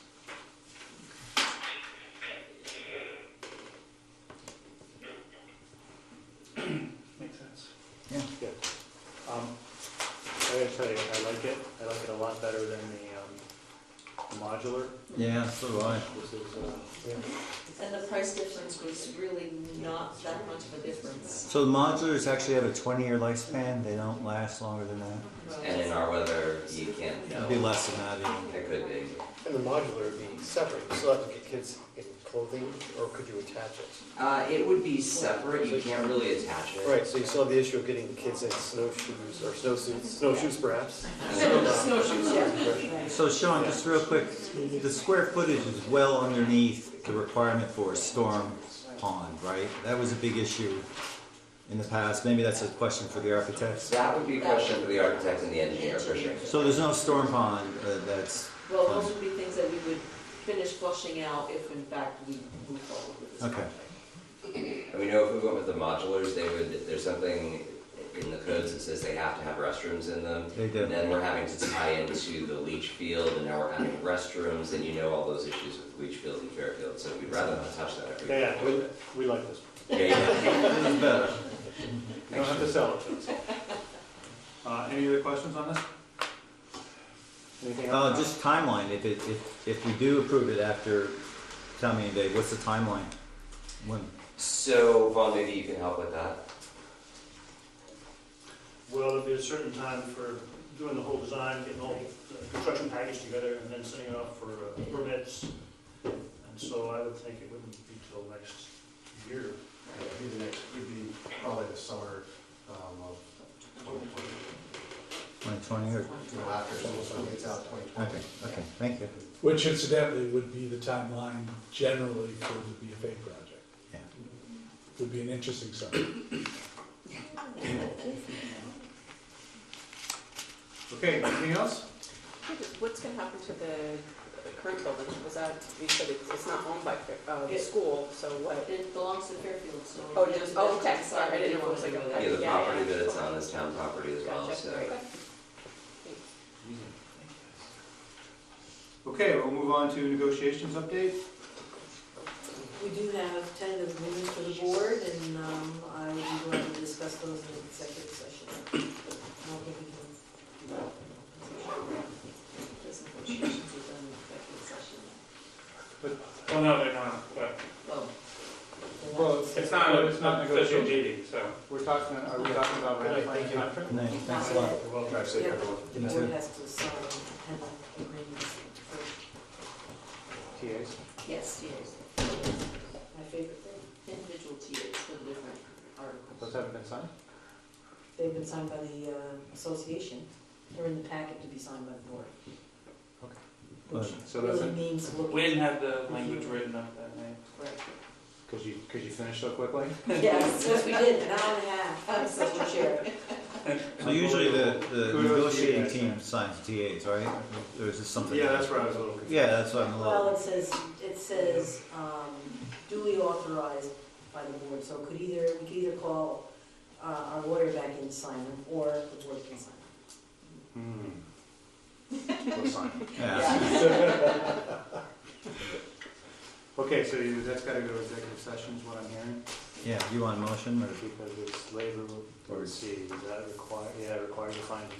Yeah, I move that we find that goes to executive session, because it's a labor issue. I'll second. Any discussion? All those in favor indicate by saying aye. Aye. Opposed? Aye. Abstentions? Approved 6-0. Moving on to executive session. Kevin, would you like to introduce our candidate? Certainly will. Thank you.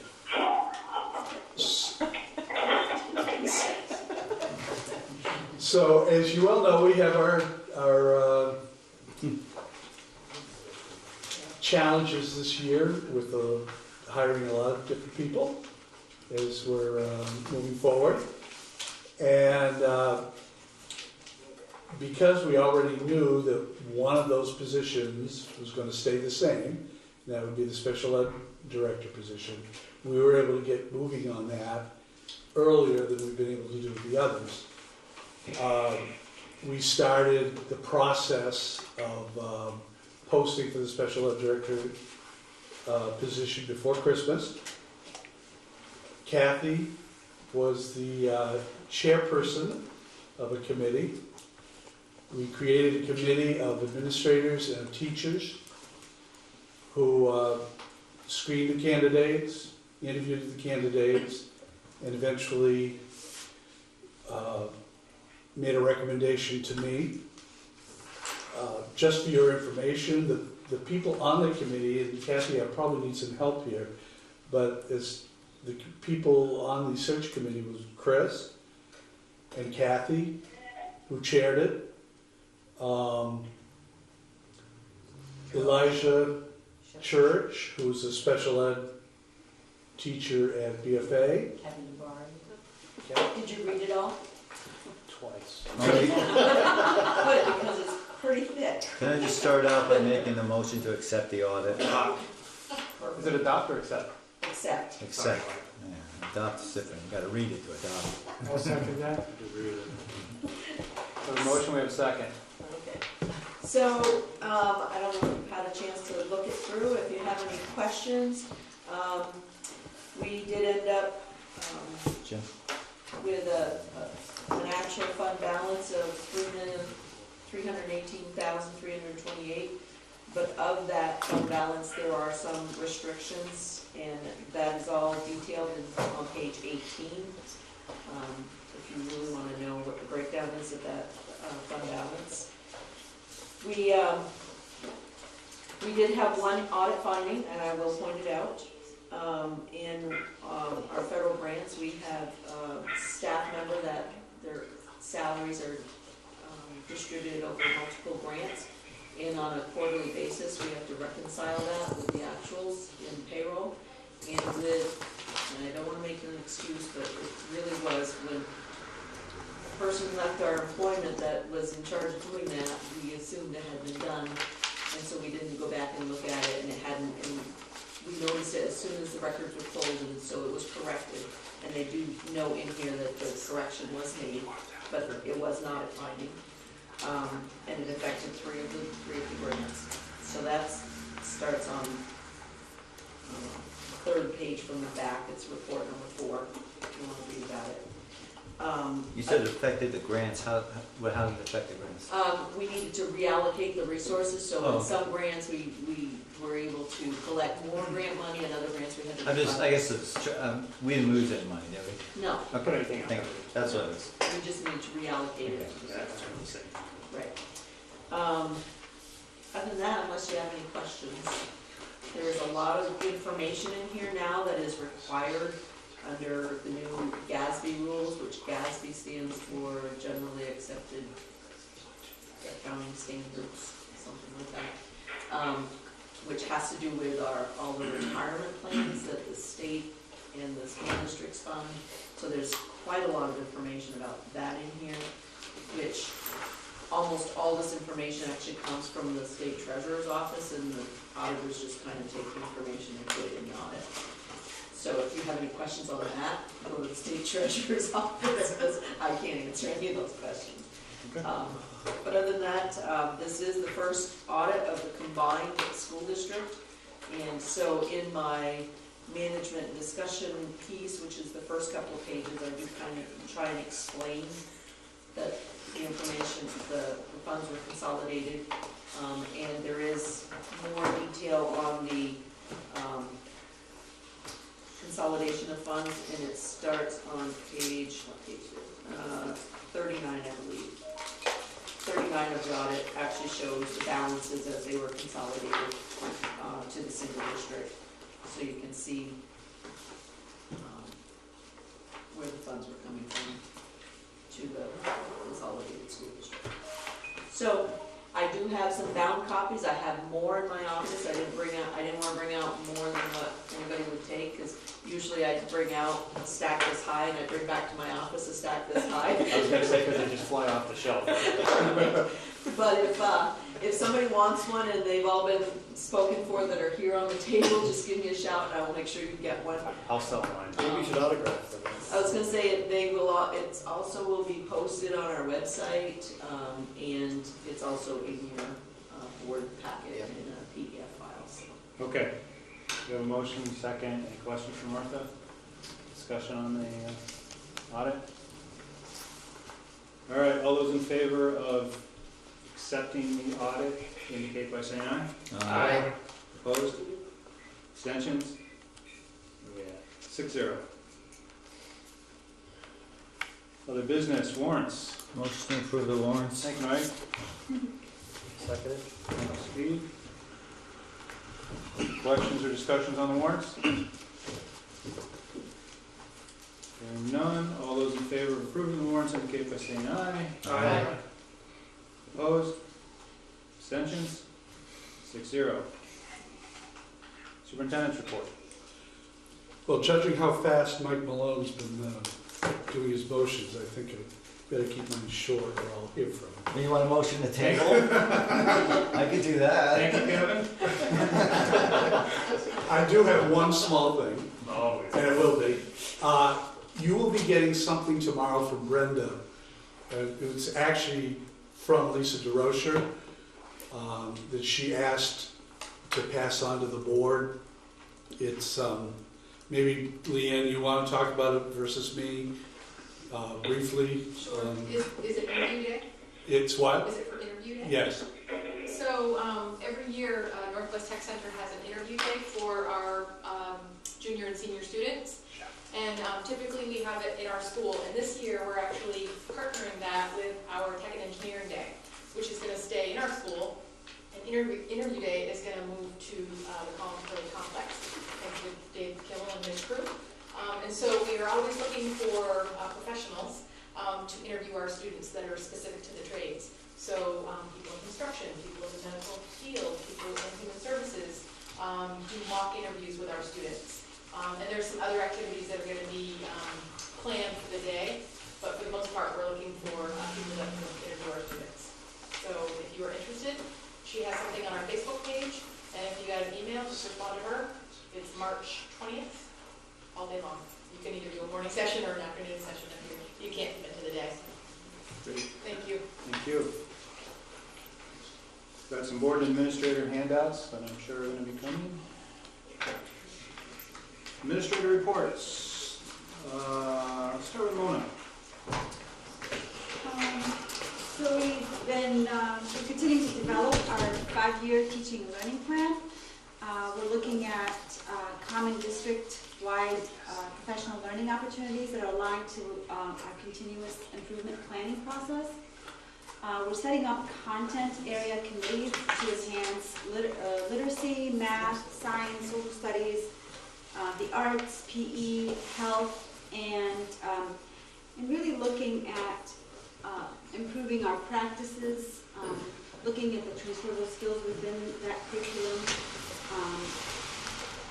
and expanding math coaching with a focus on habits of mind within all of our schools, improving data protocols to guide instruction, and exploring ways to enhance the flexible pathways that will go along with what PBGRs offer, so that we can have rigorous programming to meet students' interests and ways to develop rubrics that will align better with the proficiencies. We're also looking at improving proficiency-based reporting to align more to our instruction, to our curriculum, to the expectations, instilling those transferable skills by grade bands, so that we can make sure that by the time that kids hit high school, they're ready for rigorous coursework. We're going to be looking at developing more opportunities for AP classes, engineering, STEM, things like that. And that's all going to be part of the 5-year teaching and learning plan. Great. Thank you. Any questions for Mona? Kathy? We are, I think we might have set a state record negotiation session of an hour and a half, so I'll be looking forward to talking to you about negotiations in executive session. Meanwhile, we're also working on a couple of policies that we're cleaning up, some procedures, and I think we will have a wellness policy to bring to the board before the end of June. And I will be bringing to the board guidelines for next year for FY20 for our non-union staff, co-curricular and extracurricular, and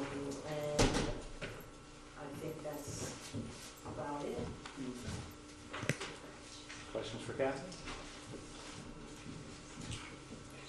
Joanne. Well, I want to start by giving a big shout out to the special educators and Karen Prisco, who is our Medicaid clerk. We get an accounting every year of how we're doing with compliance with IEP dates and evaluation plans, and we're at 98% in compliance by meeting our dates, so holding IEP meetings by the time they need to be held, and 97% evaluation compliance. So that's huge, and that's about the work of our special educators and Karen, who stays on them to make sure it's getting done. And the other thing I want to talk about, that I'm very excited about this, and I'll give you the short version because it's still in the planning stages. Been working with Lucy DeRocher, Cameron Colston from BFA, and Heather Hawkins we just brought into the group. We're still in the logistical stage, but we're developing a training path through the Tech Center for a registered behavior technician. So we have a great need in this district to build capacity to be able to work with our really high needs kids around behavioral interventions. So this is very exciting. Kathy has also been part of this conversation, and we're not quite there yet. So this would be a higher level of training, again, offered through the Tech Center. It's pretty rigorous. It's a national training program through the University of Florida. And so it encompasses several phases and steps, but so we're developing the course, and then we're also developing a different rate of pay and a job description so that a lot of our paraprofessionals who are absolutely wonderful in what they do don't have that higher level of behavioral training. So this is pretty exciting because down the road it's going to build capacity and lessen our reliance on contracts with the other agencies and other organizations. So pretty excited about that. Nice. Yeah. And that's all I got for today. Questions? Thank you. Michelle. So much of what we do that's exciting we can't talk about because it's confidential. Right. Challenge. But I've been excited the last month. I've really been able to spend time with principals, with special educators, and with kids, which is really exciting. And one of the things that I'm doing is working with this city stewardship committee, this group of students who run the stewardship projects that you've all heard about. And one of the groups is interested in making their playgrounds more inclusive. So I'm working with them on choosing some playground equipment that will better serve our students with special needs and actually having movement activities and engaging things to do with their peers when they're outside if they're limited by their physical ability to do some of the other things that are out there. And we've also been working as an admin team on creating a 5-year social and emotional learning plan. And part of that is integrating some of that work into professional development. So I've been working with a committee on our March 25th in-service, as well as they're starting to even talk about convocation next year, which I'm sad not going to be here to be part of. And then some of the other compliance things that we have to do paperwork-wise we're working on. I was asked by the Agency of Ed to do a webinar last month, a couple weeks ago, on our MTSS work around social and emotional learning for the state, and also to attend the BDF press conference, because BDF just received, Building Bright Futures just received over $3 million to roll out some of the social and emotional learning work that we did in the early ed world statewide, which is a huge benefit, I think, to our youngest learners. And help them be more ready for school. And then I wanted to ditto what Joanne said about the fabulous special educators we have in this district. I know from my work with them that many of them go home and don't sleep well at night because they are so dedicated to their kids. They're truly, I know they go home thinking about how to do a better job serving them and how to meet their needs in a better way. And they're truly like continuous learners and always trying to figure out how to do what they're doing better. So I've been very honored to work with them pre-K-12 this year. Questions from the club? Melanie? Well, I have to piggyback on some of what Michelle is saying. With the social emotional piece that, was part of our 5-year plan, and with early ed, we have started, went ahead and hitting that with some of our new hires and such, that from this year, we're giving them some face-to-face training ahead of time and giving them more equipped to work with our neediest learners in the classroom. Because Michelle is right, our teachers they worry about our children, even, sadly I get messages, if someone's sick, they want to know how they're doing. Did you have time to run by the classroom, which is beautiful. I love that, and we have some of the best educators in those classrooms. Andrea and I have actually been attending some of the BBF state and regional meetings, working on those pieces and actually getting the public school voice heard, which is lovely, and hopefully helping influence the way some of that money will benefit all, not just the private sites, but the public school as well, and working to hopefully grow as one team. That is our overall piece that way. And again, and it's a beautiful piece with the collaborative with Franklin Northwest, and we're actually in Waterbury today, trying to help streamline and narrow down some of the, with the Agency of Human Services, their child care regulations, and help them, kind of see some of the things that we're, the challenges we have in the public school meeting, part of those pieces. So it's a really great piece, honestly, here in Vermont, where they actually ask for your voice and they want to hear, and, we're getting to add some parts and pieces that way that we hope will continue to influence how we continually integrate preschool into the school system itself. And on a fun note, being up in Fairfield this week, I got a checkup from some of the children in a brand new doctor's area, so they learned a lot of great words with stethoscope, and they checked blood pressure. They were having a blast with some of those pieces, but that's great vocabulary and great learning, for all of our children. City School is dissecting owl pellets this week. That's always a fun piece. They had some great pictures actually on SAC sends out a daily newsletter piece, and there's some great pictures on there if you haven't seen those. So that was a lot of fun. Town School was having Winter Olympics, so there was some great pictures. They're actually on the Maple Run website showing they're trying to ski through the room. So it's wonderful to see how they're learning through play. I encourage you, they're always looking for volunteer readers and such. Please get in touch with me. They'd love to see, the children love it. When I walk in the room, they're like, how long can you stay? Can you read me a book? And you have to put your things down and read that book and have that moment. So, when you have some free time, please let us know. We'd love to have you join us for some of the fun things while we're working behind the scenes on the tougher pieces. So, thank you. Questions for Melanie? Martha? So, worked on finalizing an audit.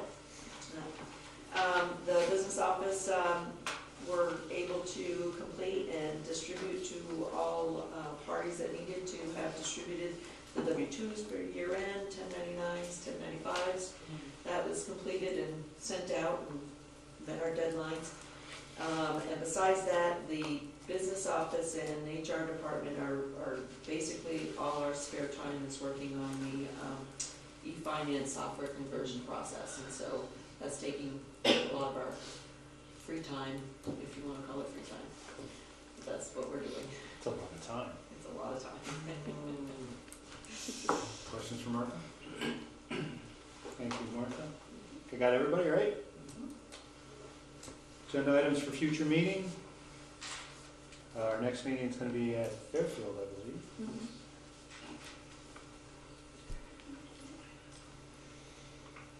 So that'll be a quick meeting. Fairfield will have a presentation on the playgrounds. Yep. Jeremy's will be there. Great. Okay. All right, in that case, then I would look for a motion to go into executive session under 1 VSA 313A1B negotiations and 1 VSA 313A3 personnel. So moved. Thank you. For a second? Second. Thank you. Any discussion on that? Do you have anyone you want to stay? Oh, yeah, thank you. We'll invite the superintendent, we invite human resources, who else would you like to invite? Melanie, Michelle, Joanne, and Chris. Did I hit everybody? Okay. We have a motion, we have a second. All those in favor indicate by saying aye. Aye. Opposed, abstention, 6-0, we're in executive session.